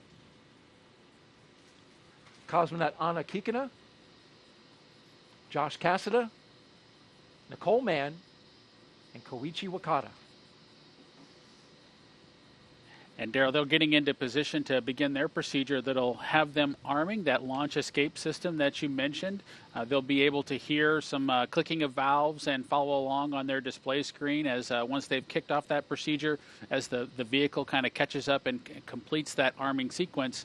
And as you know, once the fueling operations begin, the crew has to be ready to potentially launch somewhere if there was some sort of a problem. And so that launch escape system needs to be in place and armed in preparation for that fueling operation to begin. That system will stay armed throughout the ascent phase until the crew is actually safely in orbit, allowing them a safe way to escape from the Falcon 9 rocket should there be any sort of a problem with the vehicle. And we're expecting to see the astronauts close their visors and arm the launch escape system that you just talked about, Bob, here in a little over a minute. We'll get the call out from the launch team. You'll also see them ensure that their feet are in the appropriate locked-in position, their straps are tight, because again, should that system be required, they might be going for a pretty significant dynamic ride. But of course, we don't expect that to happen today, but they'll have that system in place just in case as the appropriate safety measure. Yeah, Bob, that launch escape system, powered by Super Draco engines, capable of moving Dragon a half a mile in just 7.5 seconds. Which is equivalent to a peak velocity of 436 miles per hour. I know you know this system well. You were very much briefed and very aware of its capabilities. You want to be able to not only get off the launch pad, but also get off the rocket while in flight, so it's got to move fast. Absolutely, Daryl. And for shuttle systems, the crew would really have to do a lot of manual activities to steer the vehicle through the appropriate escape or abort scenarios, as we talked about them in those days. But this system is highly automated, and the crew primarily follows along with its operations. Dragon, you are go for Section 7 of 4.100 to close visors and arm the launch escape system.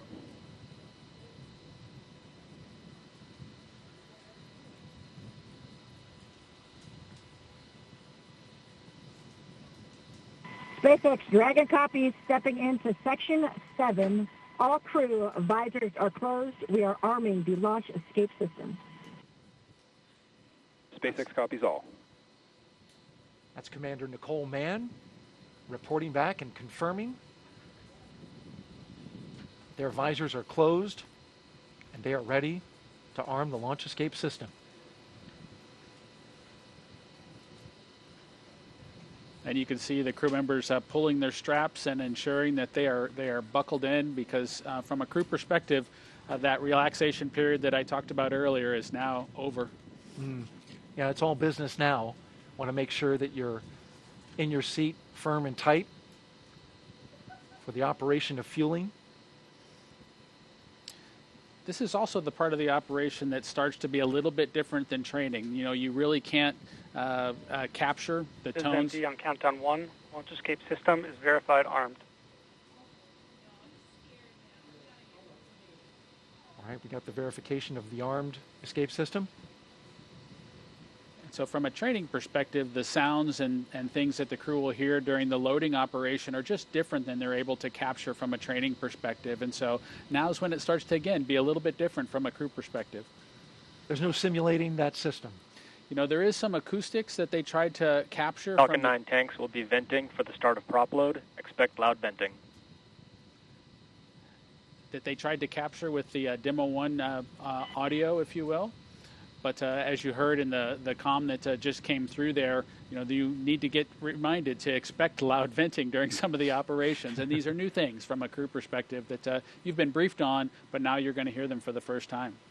3 of the 4 crew members inside that capsule right now have never flown to space before. They are first-time flyers. The lone exception, Koichi Wakata, who was a veteran with JAXA, and he is getting ready to embark on his 5th flight to space. And as we wait for the next mark,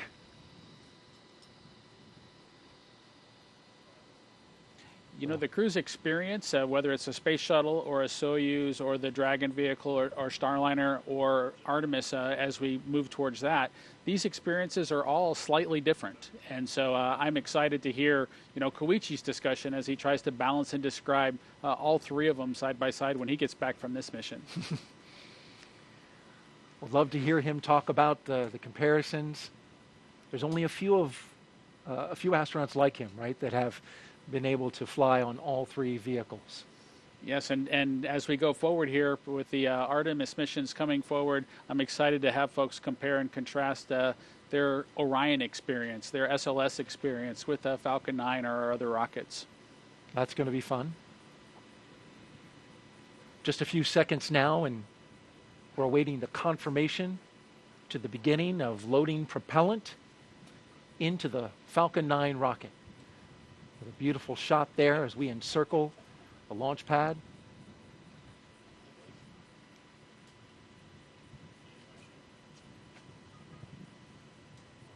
Just a few more seconds until that call out.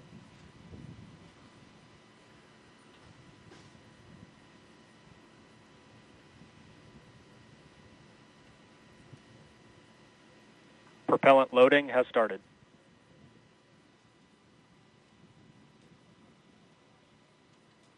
And so it begins. The loading of propellant aboard the Falcon 9 rocket, liquid oxygen and RP-1. Got your propellant and your oxidizer, which blended together make quite the combustion. Millions of pounds of thrust to get Crew 5 into space. there are a lot of details to that operation, Daryl, with each of the stages, and as you mentioned, the oxidizer and the fuel both needing to be loaded, and so the crew will follow along with that carefully as the loading operation commences. If there was any reason for them to need to stop that operation, the crew would expect that propellant loading to kind of be backed out and reversed, and so they'll want to understand the state of that fueling operation going forward, just in case they had to back out of it. And we've got a social question now from @GrantB117, who asks, how long does it take to complete the fueling operations?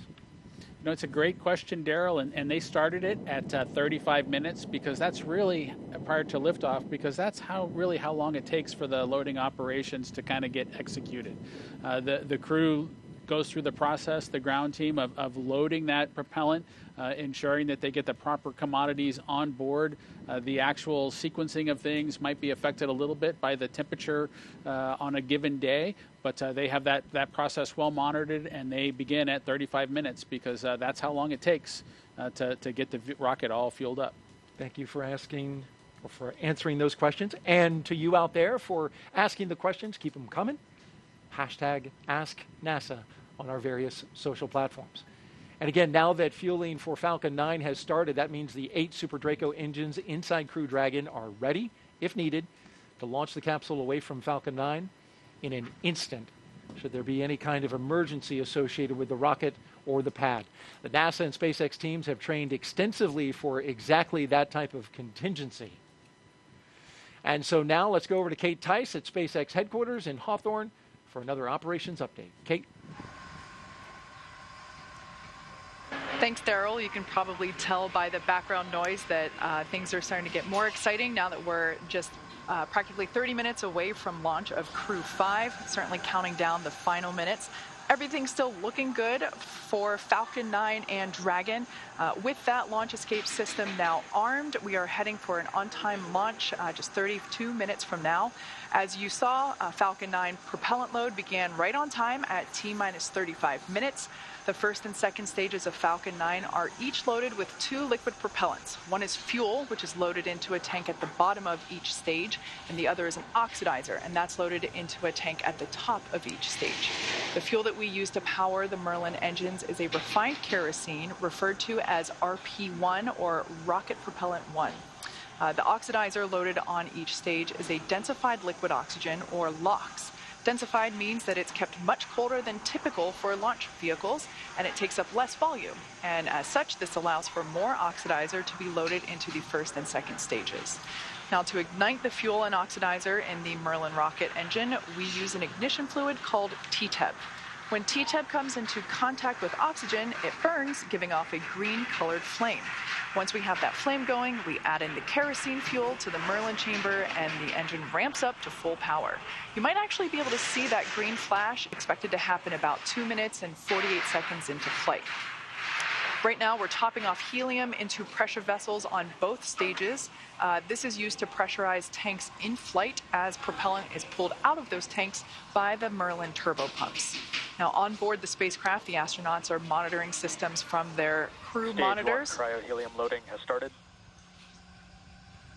All right, there we just heard that the cryo-helium load has begun. Again, that is going into those pressure vessels that I mentioned earlier. Now, the crew training simulator has included playback of the sounds that were recorded in a previous Dragon capsule during recent flights. So all of the pops and the hisses that the vehicle puts out, all the crew has heard those before, though not live. So they are prepared for all the noises, the extra noises that they're now hearing. As for the range, continues to report no problems. They are go to support launch. Weather also clearly looking great. I think we're actually seeing even fewer clouds than we were about 20 minutes ago. We had a less than 10% chance or probability of violation of our weather constraints, also known as a POV. So that's really good. That is for the launch site conditions. We are also tracking downrange weather conditions as well as launch sites around the world in the unlikely event that Dragon needs to escape. Now, As a reminder, today we have an instantaneous launch time because we're heading to the International Space Station. So at this point in time, if we hear a hold for any reason, we will have to stand down and target our backup launch opportunity, which is tomorrow, just under 24 hours from today's planned launch. At this point in time, at just under T-minus 30 minutes till launch, let's turn it back over to Jesse and Sandra for an overview of what's to come until liftoff. Great. Thanks, Kate. Always great to hear that we've got good weather and it looks beautiful over there at KSC. For Crew 5, the astronauts' flight to station will take about 29 hours. And as we await T0 in just about 28 minutes from now, the ground operations team is doing a series of system checks to make sure both Dragon and Falcon 9 are ready for launch. You're looking at a live view of our teams at the Cape as they prepare for liftoff.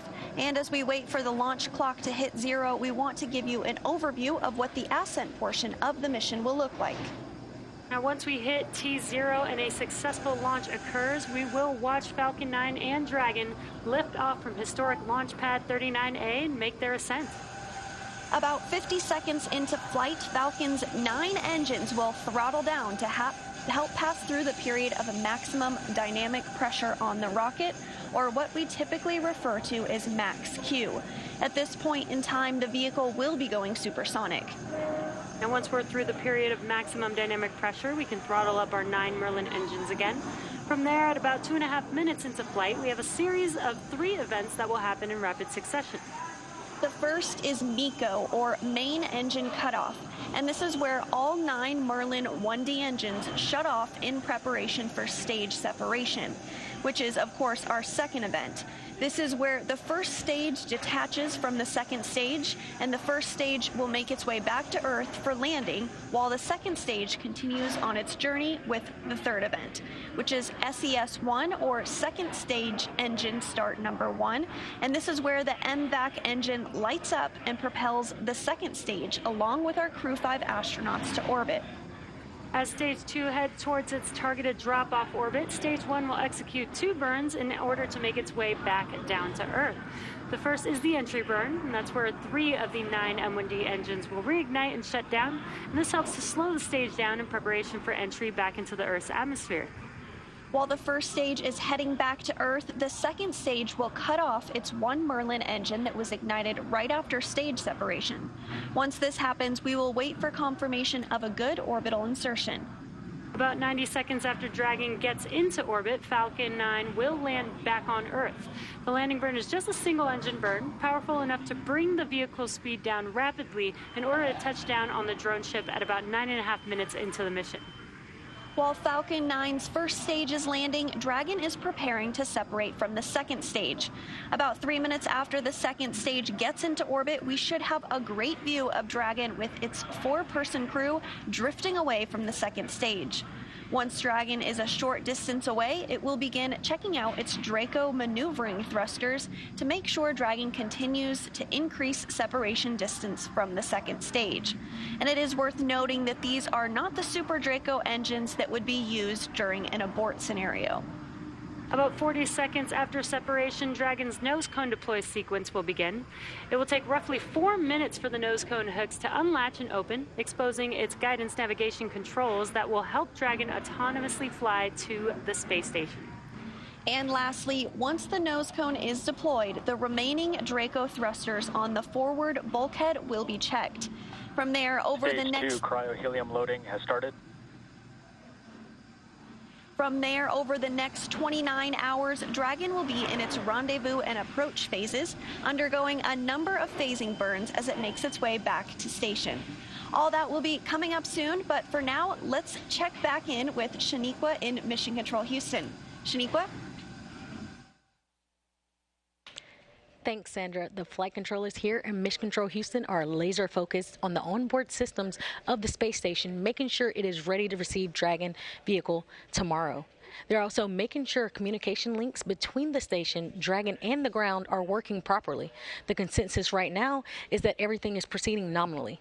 Teams here in Mission Control Houston, the teams in Hawthorne, and the astronauts aboard the space station will monitor the autonomous docking of the Dragon spacecraft tomorrow evening.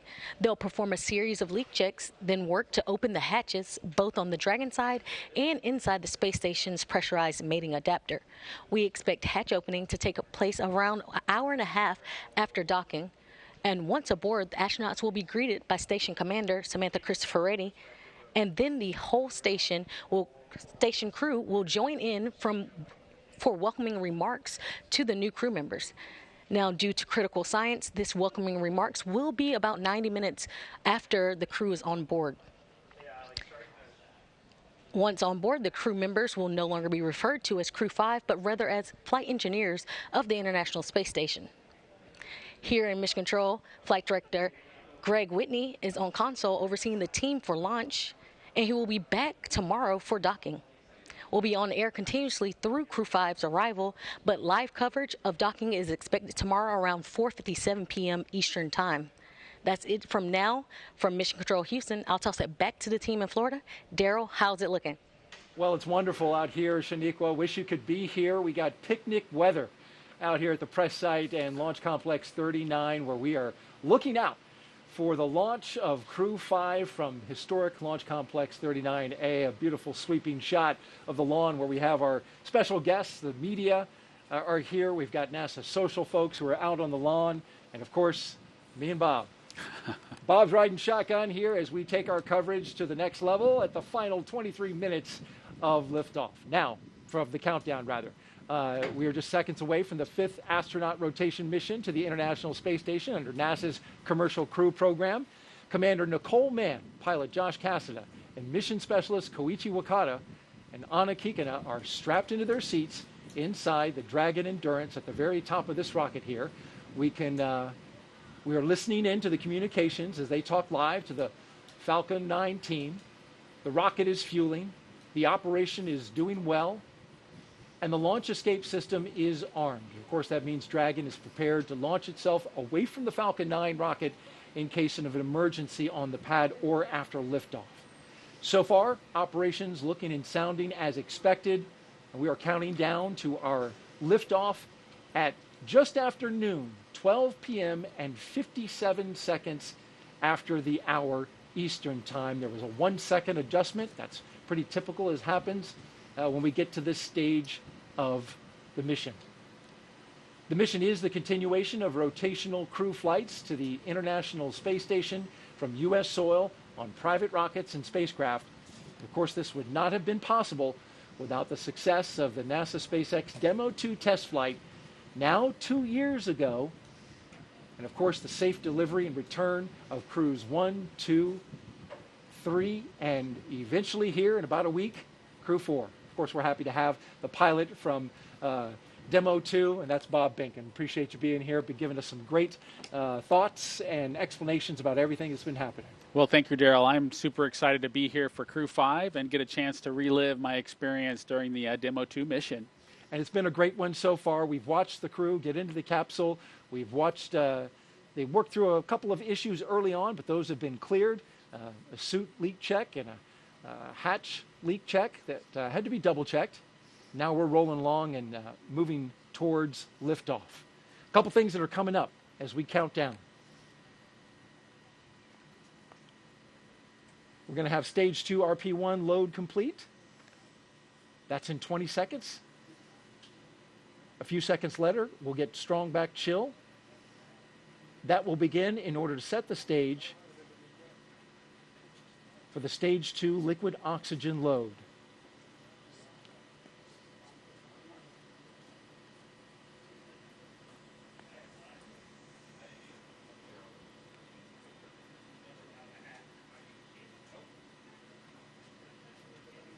Of course, propellant's load is not an exact science, but once it completes, we'll hear that call out. Stage 2 RP1 load is complete. And there you heard it. Let's talk a little bit about the crew. If you're just joining us, we have a 4-person crew that we call Crew 5, and it's commanded by Nicole Mann. She holds a Master of Science in Mechanical Engineering and is a colonel in the Marine Corps. She was an FA-18 Hornet and Super Hornet test pilot and deployed twice aboard aircraft carriers in support of combat operations in Iraq and Afghanistan. Nicole was selected by NASA in June of 2013, and in the years that followed, led the astronaut corps in the development of hardware for our Artemis program.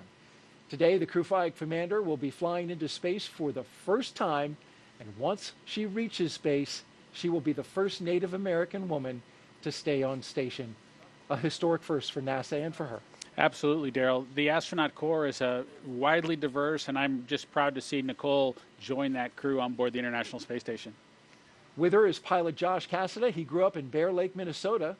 The physicist and U.S. Navy test pilot flew the P-3C and the P-8A, as well as 23 combat missions. He later became an instructor at the U.S. Naval Test Pilot School, which is a path to NASA for military officers. Cassada is one of more than 100 graduates who have become astronauts, going all the way back to the Mercury program. More recently, he served as capsule communicator and mission control, but today he is the pilot aboard Dragon. It's a seat I know well, and I look forward to seeing Josh support Nicole and the rest of the crew on their way towards the International Space Station. The mission specialist now, Koichi Wakata, he's the veteran, a Japanese astronaut who has a doctorate in aerospace engineering. In 1996, he became the first Japanese mission specialist aboard the Space Shuttle Endeavour for STS-72. Altogether, Koichi flew 4 Space Shuttle missions, a Roscosmos Soyuz, and was on a long-duration stay aboard the International Space Station. During his 2-decade career as an astronaut, Koichi has spent 11 months in space. Bob, you spent a fair amount of time in space yourself. It's great to have a veteran aboard. It absolutely is, and in addition to being a veteran, Koichi just has a wonderful personality that I know is just it's key to kind of success on board the space station. Our second mission specialist is Roscosmos cosmonaut Anna Kikina. She graduated from the Novosibirsk State Academy of Water Transport in 2006. In 2012, Anna officially became a candidate for the position of test cosmonaut. Crew 5 will be Anna's first flight into space, along with 2 of her other fellow astronauts. Now, each of these 4 crew members will be part of Expedition 68 once they arrive at the International Space Station. And there you see them there inside Crew Dragon Endurance, the second flight for this Dragon. I want to let you know, if you're here locally, you want to step outside and enjoy the launch, we've got a small radio. You can pick us up on VHF radio frequency 146.940 on the megahertz scale, and on UHF radio frequency 444.925 megahertz FM mode. You can hear that all within Brevard County, right here on the beautiful Space Coast. And you can see the Stage 2 LOX load has started. Just got the call out that the Stage 2 LOX load has started, putting that liquid propellant into the second stage.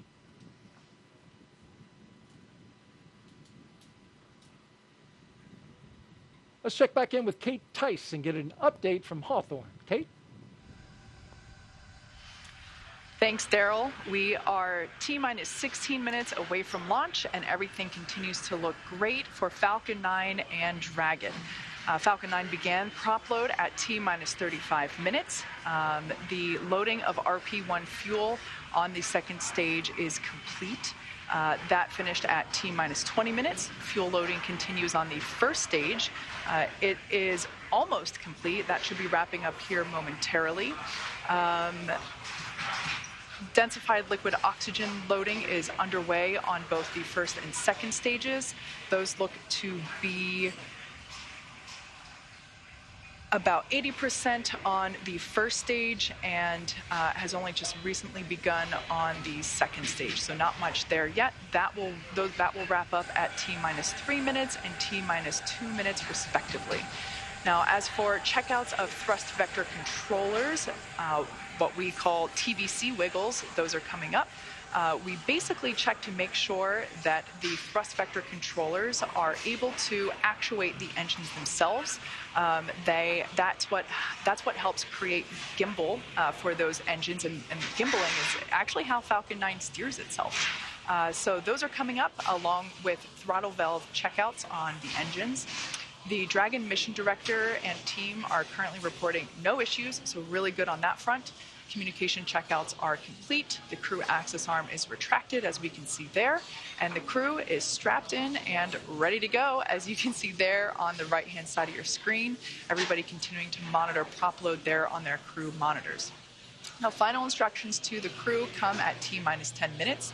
At that point, their crew displays will be configured for launch. This setup gives the crew insight into how the launch is proceeding and provides constant updates on vehicle health. At T-minus 5 minutes, we'll hear the call out that will be in terminal count, and at that point, Dragon will transition to internal power. We'll hear continued call outs on the countdown nets as we get closer to liftoff. As for range, they continue to be go, continuing to monitor the launch corridor, and everything remains green. As for weather, we're looking at 7-mile-per-hour winds at the launch site. And as I said before, as the countdown continues, we are seeing fewer and fewer clouds. Just an absolutely stunning day there at Kennedy Space Center. Let's check back in with Daryl to see the last couple minutes prior to liftoff. Thanks, Kate, and it really couldn't be more perfect out here weather-wise for a launch. How about that, Bob? It just looks absolutely stunning to look out and see the vehicle ready to go, the crew on board, strapped in. I'm just super excited for them. And there's a view of the countdown clock and the historic American flag that has been standing there since the space shuttle program. Now you're looking at a pic of Crew 5. Crew 5 flying aboard the Dragon capsule Endurance, and the booster that you see behind them that they're posing with is a brand new one. Actually was damaged in transit from California to Texas, but it was fixed, repaired. Crew did a great job, the SpaceX team, in getting it all ready. And at the time that Falcon 9 launches Dragon to space, the International Space Station will be 260 statute miles over Australia. Crew 5 will then spend the next 21 hours with Mission Control Team that you see there in Houston, standing by, getting ready for the beginning of this mission. They'll spend 29 hours chasing down the International Space Station for a rendezvous at 4:57 p.m. Eastern Time tomorrow evening. One of the longer transits, Bob. It's true. It's a little bit longer than usual, or average, I would say, as we work towards Crew 5. But as the launch dates shift around, that changes the time that you can actually arrive on space station. They've got plenty of consumables, so it should be fun to have some time in space. And when they arrive tomorrow evening, we'll have live coverage on NASA TV of docking, as well as the Crew 5 welcome ceremony at 8:15 p.m. Eastern Time, 7:15 p.m. Central. And some final thoughts, Bob, as we get ready to watch Crew 5 launch into space. You know, my opportunity to sit here and watch Crew 5 go has just been inspiring again to see another vehicle head towards the International Space Station. Again, I'm excited for them and just hopeful that Nicole, Josh, Koichi, and Anna have just a wonderful mission. I know that they've got a wonderful launch in front of them. Absolutely, and that's what we're rooting for here. And so with T-minus 11 minutes and counting, we're going to spin our chairs around and watch the launch. But we're going to let Kate and the team focus on the pad as we proceed through the final stretch of the countdown. We'll turn it over to Kate Tice at SpaceX headquarters in California to take us through. Take it away, Kate. Thanks, Daryl. As you can probably tell by the background noise, the crowd is definitely growing here at SpaceX headquarters in Hawthorne, California. Certainly one of our company traditions is to watch the launch itself from behind Mission Control, which you see there on your screen. You can see this is Mission Control Hawthorne, or as you sometimes hear referred to as MCCX. And then, of course, a crowd of employees watching from behind. I personally also stand there if I'm not doing the webcast, so I can confirm it's a great spot to watch launch. Like I said, as you can see, the energy is certainly starting to grow now that we're about to hit T-minus 10 minutes. Beautiful view there of Falcon 9 and Dragon on the pad, ready to take Crew 5 to space. We did discuss Dragon, SpaceX, confirm crew displays are configured for launch. Let's go. We would like to give a huge thanks to the NASA and SpaceX team, the thousands of people for their development, preparation, and training in getting Endurance and Crew 5 to the launch pad today, and your continued support in helping to make this a successful mission. We look forward to joining the rest of our Expedition 68 crew members aboard the International Space Station. And a special thanks on behalf of all the crew to our family and friends. It is your love and support that help make dreams come true. Now let's do this. Crew 5 displays are configured for launch. Copy. And Nicole, Josh, Koichi, and Anna, on behalf of the entire team at SpaceX, good luck, Godspeed, and enjoy the ride.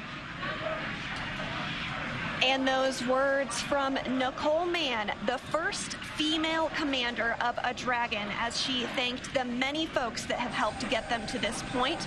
We're now less than 9 minutes away from launch today.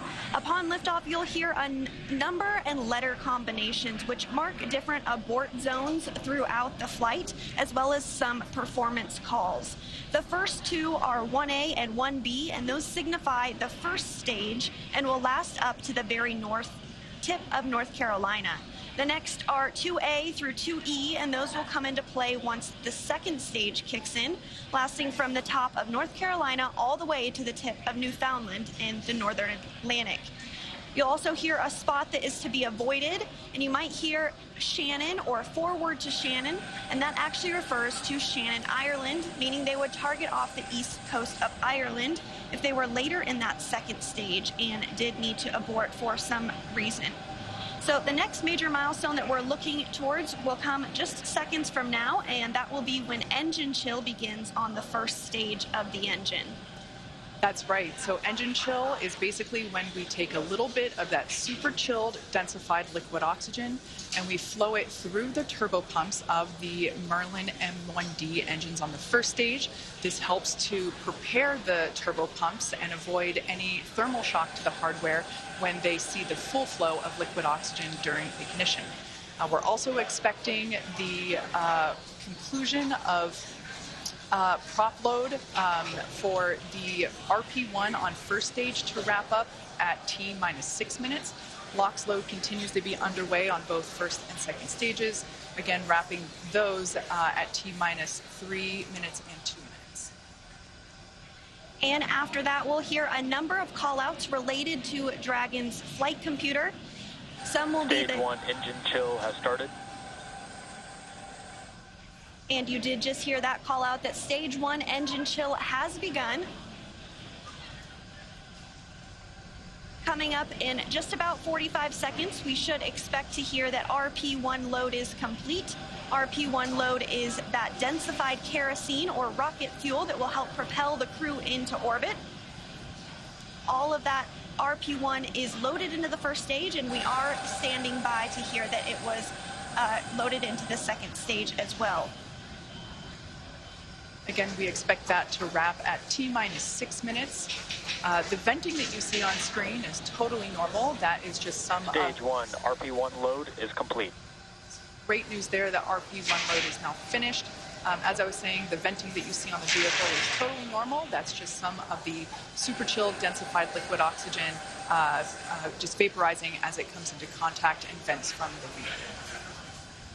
And coming up, we'll also hear the call for Dragon to configure for terminal count, and then it will be transferred over to internal power, and then we'll hear that propellant tanks on Falcon 9 are getting ready to pressurize, which helps add some additional rigidity and structural support as we get ready for strong back retract.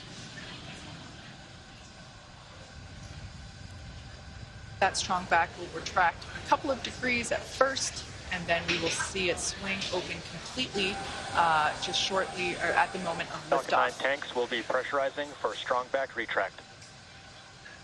Right, and there's that indication that we are preparing for that strong back retraction. Coming up in just a few seconds, we should hear that Dragon is in terminal count. Dragon is in configure for terminal count. All right, there we heard that call. Dragon onboard computers have now taken control of the vehicle. As I mentioned before, first stage LOX or liquid oxygen loading is underway and will wrap up at T-minus 3 minutes. And the second stage will wrap its LOX load at T-minus 2 minutes. Launch teams continue to report no issues and everything remains green and for an on-time launch. Retract has started.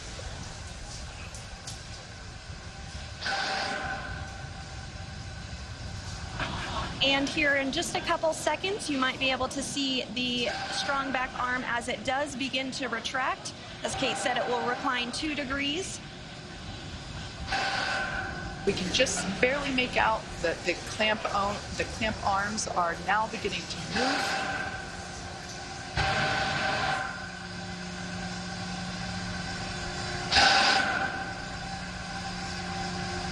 All right, now that those clamp arms are removed, as Sandra said, this will retract by 2 degrees, and then at liftoff, the strong back will retract another to 45 degrees, allowing Falcon 9 to clear. The strong back is part of the transporter erector, and the transporter erector is what provides the liquids, the gases, and the electrical connections to the vehicle. It's also what we use to integrate the vehicle in its horizontal position, and we can see that 2-degree retraction just now complete. And the next call out that we should hear in about 20 seconds is that the first stage LOX load is complete.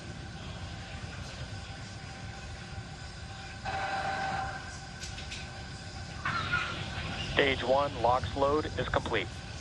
And there we go, all of the oxidizer loaded on stage 1. Soon we'll hear that stage 2 LOX load is complete, and that will be the last propellant call out we'll hear today. Now less than 3 minutes until launch. Dragon is in terminal count and is on internal power. All right, there we heard the good news that Dragon is now on internal power. Again, the white clouds that you see there at the base of the Dragon trunk, totally normal. That's just the vapor from the liquid oxygen. Again, second stage now wrapping up its LOX load. Excuse me, first stage wrapping up its LOX load just a few minutes ago, and now moving toward wrap up of second stage LOX load, which will complete at T-minus 2 minutes. Coming up on 2 minutes until liftoff, standing by for word that stage 2 LOX load has been completed.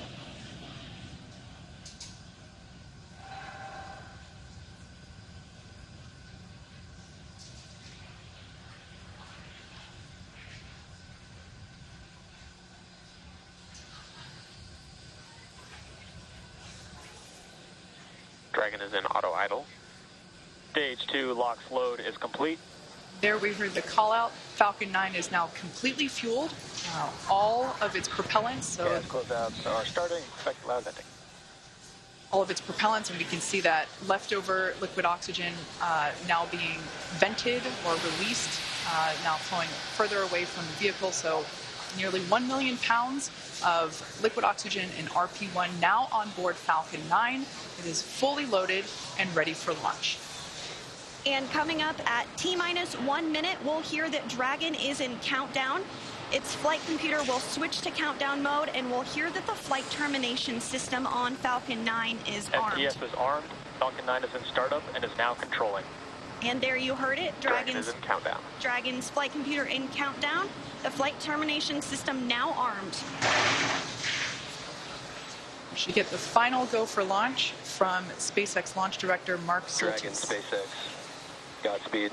Go for launch. SpaceX Dragon, go for launch. SpaceX reports go. Crew reports go. 30 seconds until liftoff.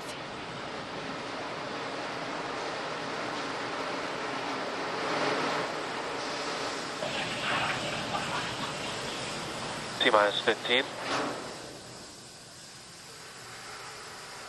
10, 9, 8, 7, 6, 5, 4, 3, 2, 1. ignition, engines full power, and liftoff.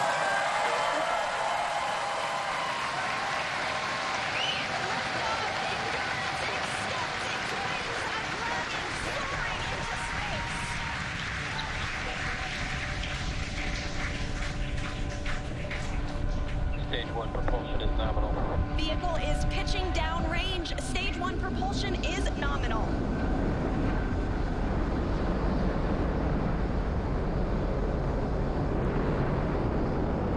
We're now at T plus 35 seconds into the 5th rotational crew mission on board Dragon and Falcon 9. Coming up in just a few seconds, we'll hear the call out for Stage 1 throttle down. Stage 1 throttle down. Falcon 9 engines throttling down to help pass through the period of maximum dynamic pressure. This period is known as max Q, and once the vehicle... There we just heard that the vehicle is now traveling faster than the speed of sound. Once through max Q, we'll throttle those Merlin engines back up. Max Q. Stage 1 throttle up. Stage 1 throttle. Stage 1 Bravo. Copy 1 Bravo.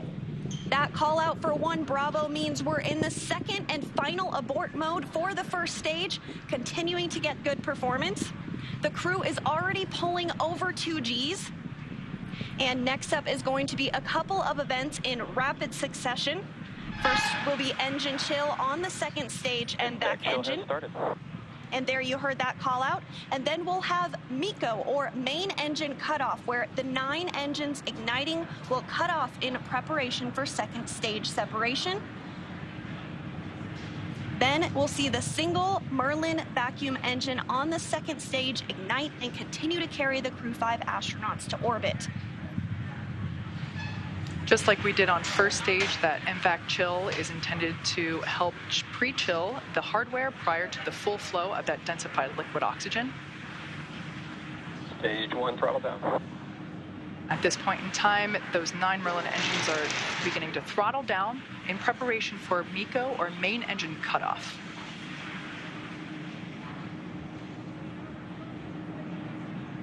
Standing by for MECO.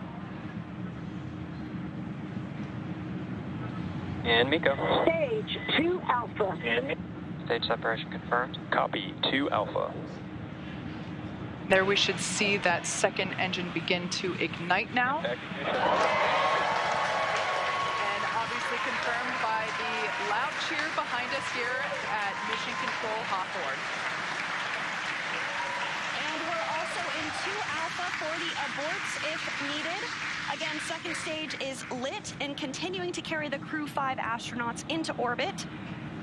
We're now getting a view of the first stage after that stage separation. The second stage still being illuminated by that single Merlin vacuum engine, and that's on the right-hand side of your screen. First stage on the left-hand side of your screen making its way back to Earth. We will be attempting to land it on our drone ship, which today we are using Just Read the Instructions. Acquisition signal, Bermuda.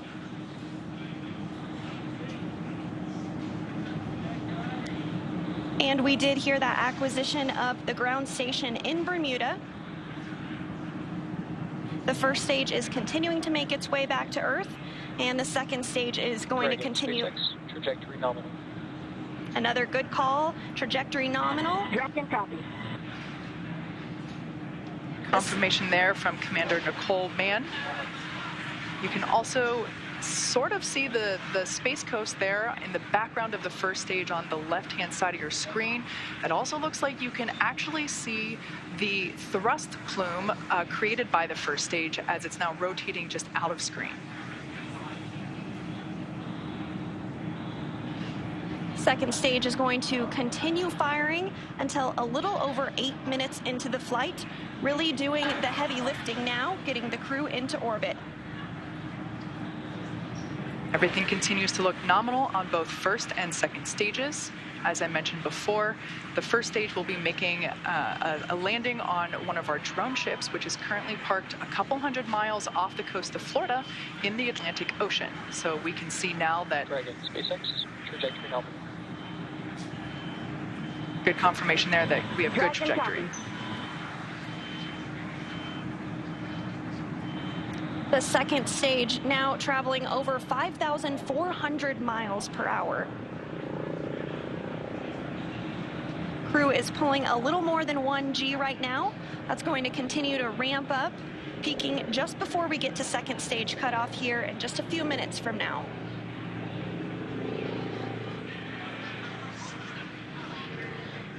First stage will be performing 2 separate burns, a re-entry burn where we reignite 3 of the Merlin M1D engines on the first stage. We ignite the center engine and 2 radial engines to help slow it down as it re-enters the Earth's atmosphere. And then the second final burn, and that will be the landing burn on our drone ship. And the single MVAC engine that you see. Trajectory nominal. The single MVAC engine that you see on the right of your screen is continuing to fire. We did hear another call out that trajectory is nominal. Crew heading in the direction that they are supposed to be. This single engine can produce over 220,000 pounds of thrust in the vacuum of space, now over 200 kilometers in altitude. We will start to hit events now in a rapid succession as the first stage continues to make its way back to Earth and the second stage continues its burn. Just a couple minutes left in that burn. For those of you just joining us, just over 6.5 minutes ago, our 4 Crew 5 astronauts launched from Kennedy Space Center in Florida, and they are now making their way into orbit on the second stage inside Crew Dragon. Trajectory nominal. Which we're hearing that the trajectory on that is nominal. Dragon copy. They are safe inside Dragon Endurance, whereas the first stage on the left-hand side of your screen is making its way back to Earth. We are coming up to the re-entry burn, which, as I said before, we ignite 3 of the 9 Merlin engines to help slow the booster down as it re-enters the dense part of the Earth's atmosphere. As the entry burn completes, we'll be in the final... Stage 1, entry burn startup. So there we heard the call out. You can there see it on your screen that that entry burn has been initiated.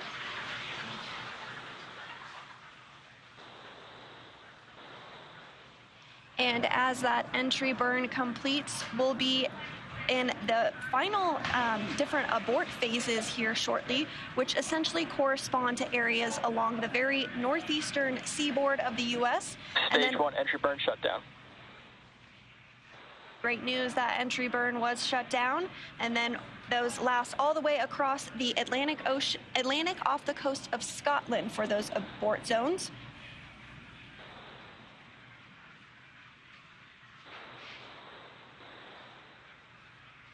Everything continues to look nominal for both the first and second stages.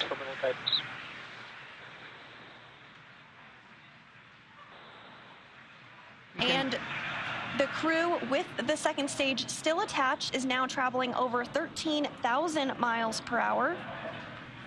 We're about 10 seconds away from SECO 1. Copy, Shannon. Shannon, Stage 1, transonic. That call out for Shannon, Ireland, indicative of our final abort zone. After this, we'll see second stage shut off, and we'll be listening for confirmation of a good orbit, which tells us the crew and Dragon are exactly where they need to be. And there we had confirmation that the MVAC 1 landing burn has shut down simultaneously. The entry... Dragon SpaceX, nominal orbit insertion. And you heard that call for a good insertion. We will coast for a few minutes. There we can see the drone ship coming into view as Falcon 9 attempts. Stage 1 landing leg deploy. You can see those landing legs have now deployed. And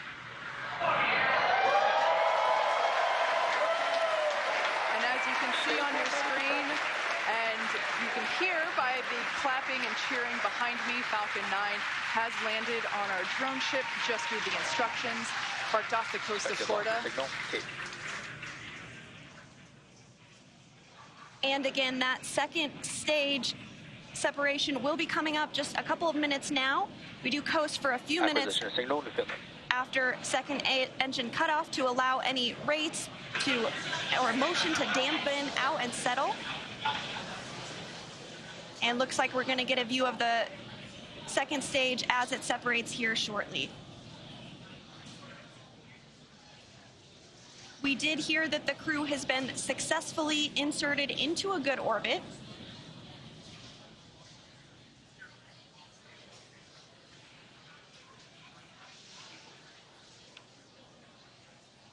Again, the crew is still attached to the second stage.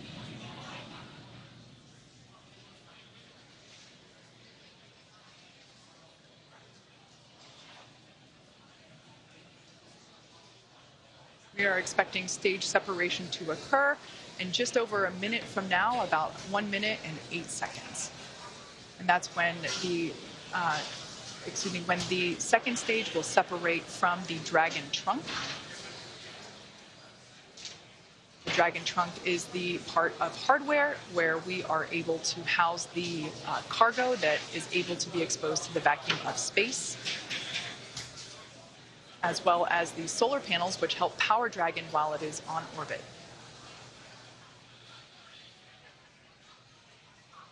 Again, that stage separation is now coming up in about 30 seconds. After stage separation, we will have nose cone deployment. Now that Dragon is in the vacuum of space, we will be able to open the nose cone and expose that forward hatch, which is what is utilized to dock autonomously with the International Space Station. And that nose cone does stay closed for the flight uphill to help protect all of the guidance, navigation, and control sensors. We are standing by for second stage separation.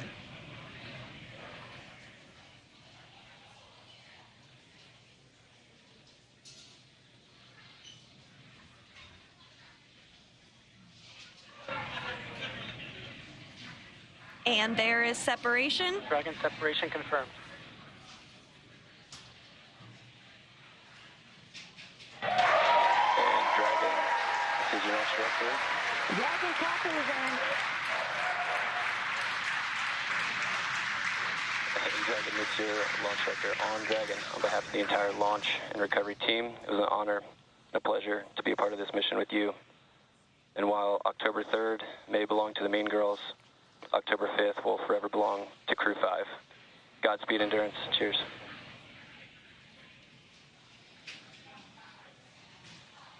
Awesome. Thank you so much to the Falcon team. Woo! That was a smooth ride uphill.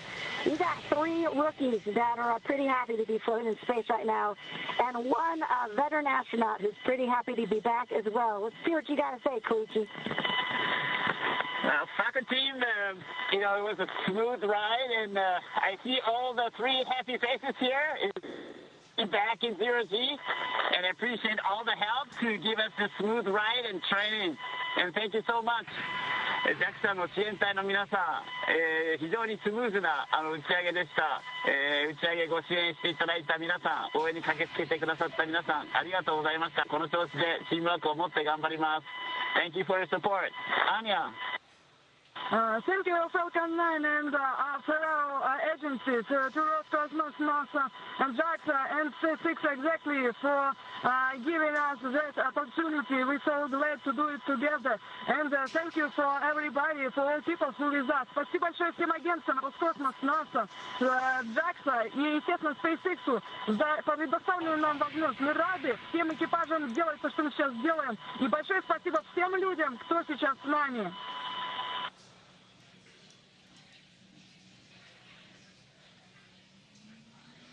Some really nice words there from the Crew 5 crew, as well as... And Dragon Falcon 9C, thanks for the words. We had a great ride. Have a good mission. We'll see you later. A wonderful Mean Girls reference there by Launch Director Mark Soltis, and then we just heard from Chief Engineer Dan Alex. And we just heard our first Quindar tone, indicating the crew is in space. Dehumidifier activation and service section Draco checkouts. Expected loss of signal, New Hampshire. Dragon copy. And Kate, it did look like we were getting our first views of that microgravity indicator. I did see that as well. And we're getting views now of the crew on orbit, 3 of them for the first time ever. We saw some cheers, some high fives. Looks like they're feeling great.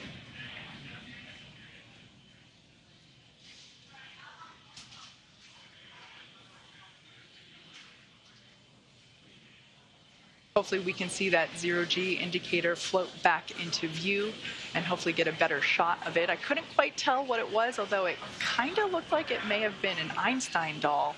But that's just kind of what it looked like from the backside. I think you're right, Kate. It looked like a baby Einstein to me. So the next milestone that we're looking ahead towards is the nose cone opening.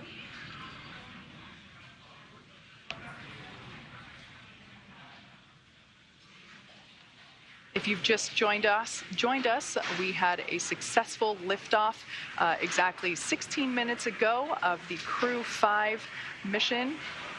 They had an on-time liftoff from Kennedy Space Center at noon Eastern Time. They had a smooth ride up to orbit. The first stage landed successfully on our drone ship. Just read the instructions, and everything has been looking good so far. We are hoping to get another view on board Dragon once we're able to get that camera back. But so far, everything leading up to this point in time, we got a shot there of the MVAC engine, which is no longer firing. It is coasting with that it's attached to the second stage, which has been separated from Dragon. So everything was super smooth this morning, starting all the way back.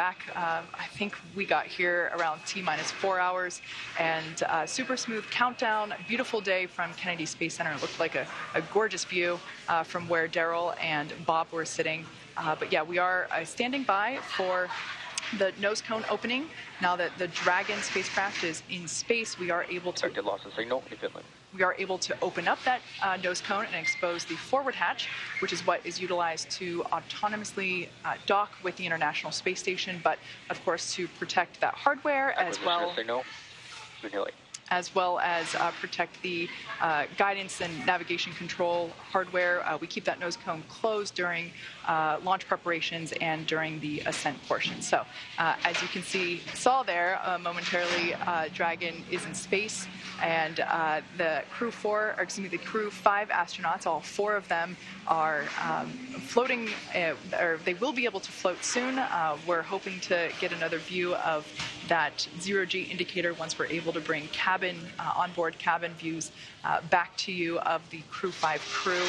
We always like to see what the zero-G gravity indicator is. As you saw earlier in the webcast, Bob actually brought the zero-G indicator that he and Doug used on the Demo 2 mission, a lovely sequin dinosaur, which I also have one at my desk.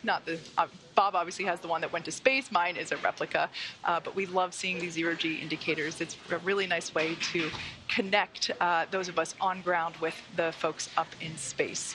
So as I said before, we are anticipating nose cone deployment shortly.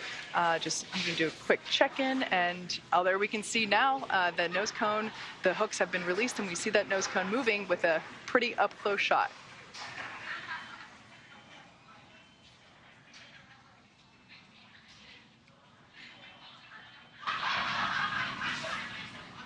We're continuing to see that nose cone open, and acquisition of signal line. As we've mentioned, this does uncover a number of critical systems for the flight up to the space station that will be required for docking. There are 6 hooks that hold the nose cone in place during the launch and ascent portions. Those have begun to retract, and the nose cone is beginning to swing open.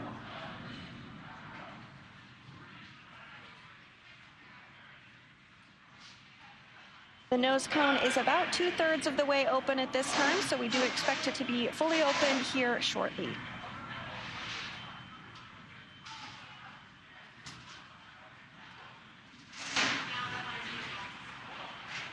Shortly after nose cone deployment, the crew will be able to get their visors open, and they'll be given the okay to get out of their suits, and that will allow them to settle in for their ride to the International Space Station.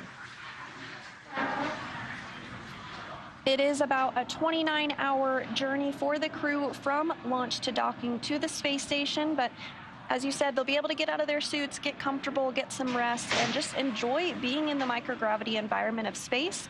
Again, we have 3 first-time flyers and 1 veteran on today's flight, but I'm sure it was an exciting moment. No matter how many times you've been to space, I can't imagine that it ever gets old.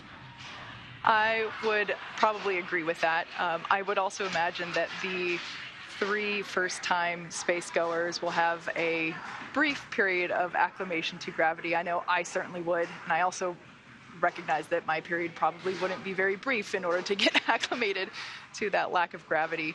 But yeah, this is something that the veteran astronauts on board station are, always happy to help really introduce the new space goers to the new environment.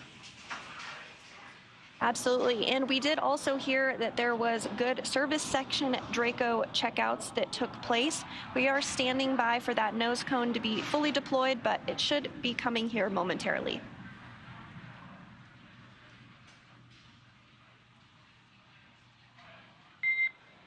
Dragon, we see a nominal nose cone opening, TCS and forward bulkhead Draco checkouts.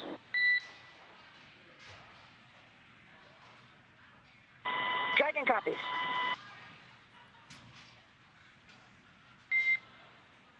Next burn is the upcoming phase burn per your displays.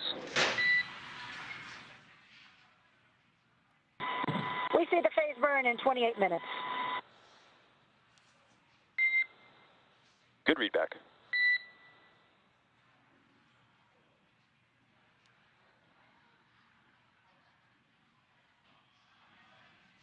So you heard it there, the nose cone has fully been opened successfully. We had some good checkouts on the Draco thrusters, on the service section Draco thrusters rather, and we also had nominal forward bulkhead checkouts.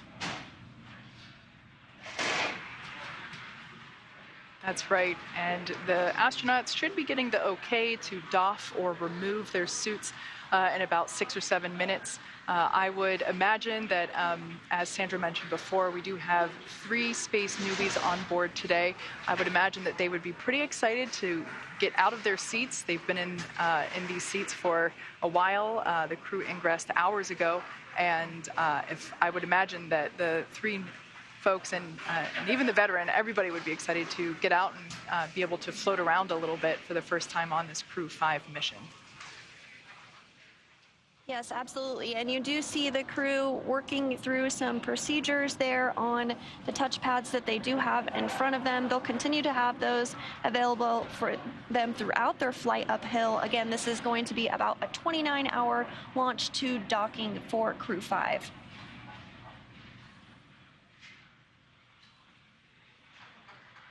It seems as though that 0G indicator may have floated out of view, perhaps up above the crew displays. We can see that the visors are up. Dragon, SpaceX, environments are looking good for suit doffing. For today, we can leave the camera configured for a little while longer, but at this time, you are go for 4.012 and 4.300. As a reminder, please stow the suits with the visors closed. I'll copy.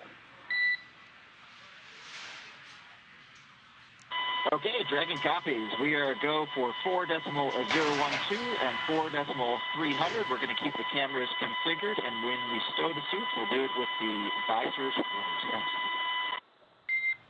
Good readback.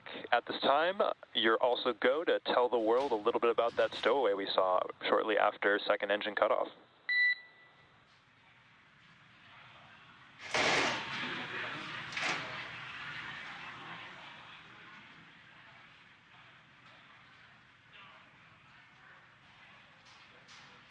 So we're standing by for a few words from the crew. about that zero-G indicator.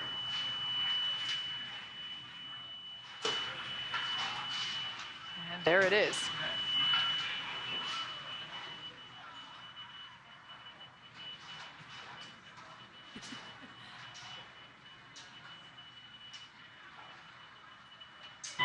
SpaceX is launching Dragon back in the ground. We missed the last part of your transmission.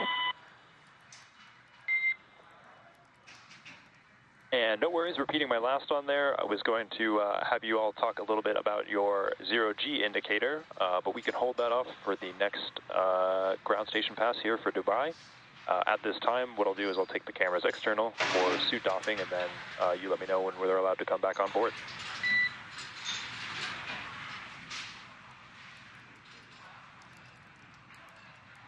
Okay, Dragon copies, so we'll let you know when you come back on with the cameras, and we're excited to talk about our show right here. Okay, Dragon copies and working. And it does sound like we are in a brief expected loss of signal with the crew. This does happen from time to time when we're in between our satellites, but we will have views and communication back with them here shortly, and we're looking forward to hearing their words on their stowaway and what that special meaning is for the crew. So with Crew 5 now successfully on orbit, let's head over to our counterparts at Kennedy Space Center in Florida. Daryl, it was spectacular to watch this launch from here in Hawthorne, but tell me, what was it like to see it on the ground? It was amazing. First of all, we got an idyllic day right here on the Space Coast. I mean, the temperatures are like, mid-70s. There's a cool breeze. Phenomenal launch. Bob, I want to get your thoughts. You've flown, you've watched. This was pretty perfect. No, this was just outstanding. It was picturesque, with the blue sky, the blue background, a beautiful day here in Florida. The only thing I wish was that I was there with them, because that is the one place that is better to watch a launch from than right here at the Kennedy Space Center is on board the rocket ship. I got to believe that. And though we weren't on board, we did get to watch the views as we were going up and saw them land the booster, which, by the way, that booster also going to be SpaceX's and NASA's Crew 6 booster. So more the reuse, NASA taking advantage of that as well. Absolutely. Every chance that we get to reuse a capsule or reuse a booster kind of drives down costs and increases the opportunity for more folks to fly in space. Now I'm headed out to take a swim, right? I mean, this is just perfect out here. Bob, thank you for your thoughts. And now we're going to move on. We've got an interview here with Robin Gatens, the director of the International Space Station, who also joins us here. And you got to experience the launch from right here outside the press site. And I want to ask you, how did you enjoy it? Well, it's always exciting to see launch to the International Space Station. I've seen many, but especially to see a new international crew headed to the International Space Station was very exciting. And of course, you nailed it. Beautiful day. Really glad we got this one off today. Absolutely, and they'll make that 29-hour transit to the space station. You're the director of the International Space Station, so I want to ask you, I heard there's a book coming out that's, there have been books before about the International Space Station, but a new one's coming out. Tell me a little bit about that. Yeah, it's called Our Benefits to Humanity. It is a publication we have put out before, and we actually released it in July, so it's out. It's both in print format as well as online, so people can just search on Benefits for Humanity, International Space Station, and find that book. And it highlights all of the wonderful research that's going on the space station.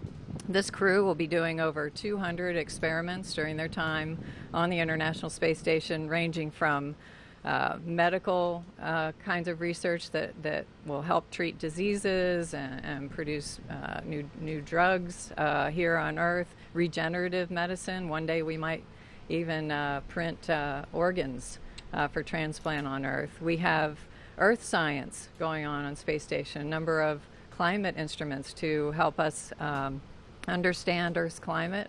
Really exciting results. This is truly what we call the decade of results on the International Space Station, where we're building on past lessons and capabilities to just compound the results that we're able to get out of the space station. And 235 investigations, 76 new ones, and you mentioned the decade, 2 decades, more than 2 decades, the International Space Station has been operating. You mentioned some of the science that they're going to be doing. I'm wondering if you have a favorite that you've kind of identified, like, oh, I can't wait to find out the results of that. Well, I've been tracking a lot of them. I'm really excited about some of the medical things. We're flying again a payload by a company called Lambda Vision, and they're producing retinal implants that could be used to help patients with ocular degeneration. So that's really exciting. I'm excited about what we're learning. With respect to the climate, we got brand new climate instruments up on board. We've got companies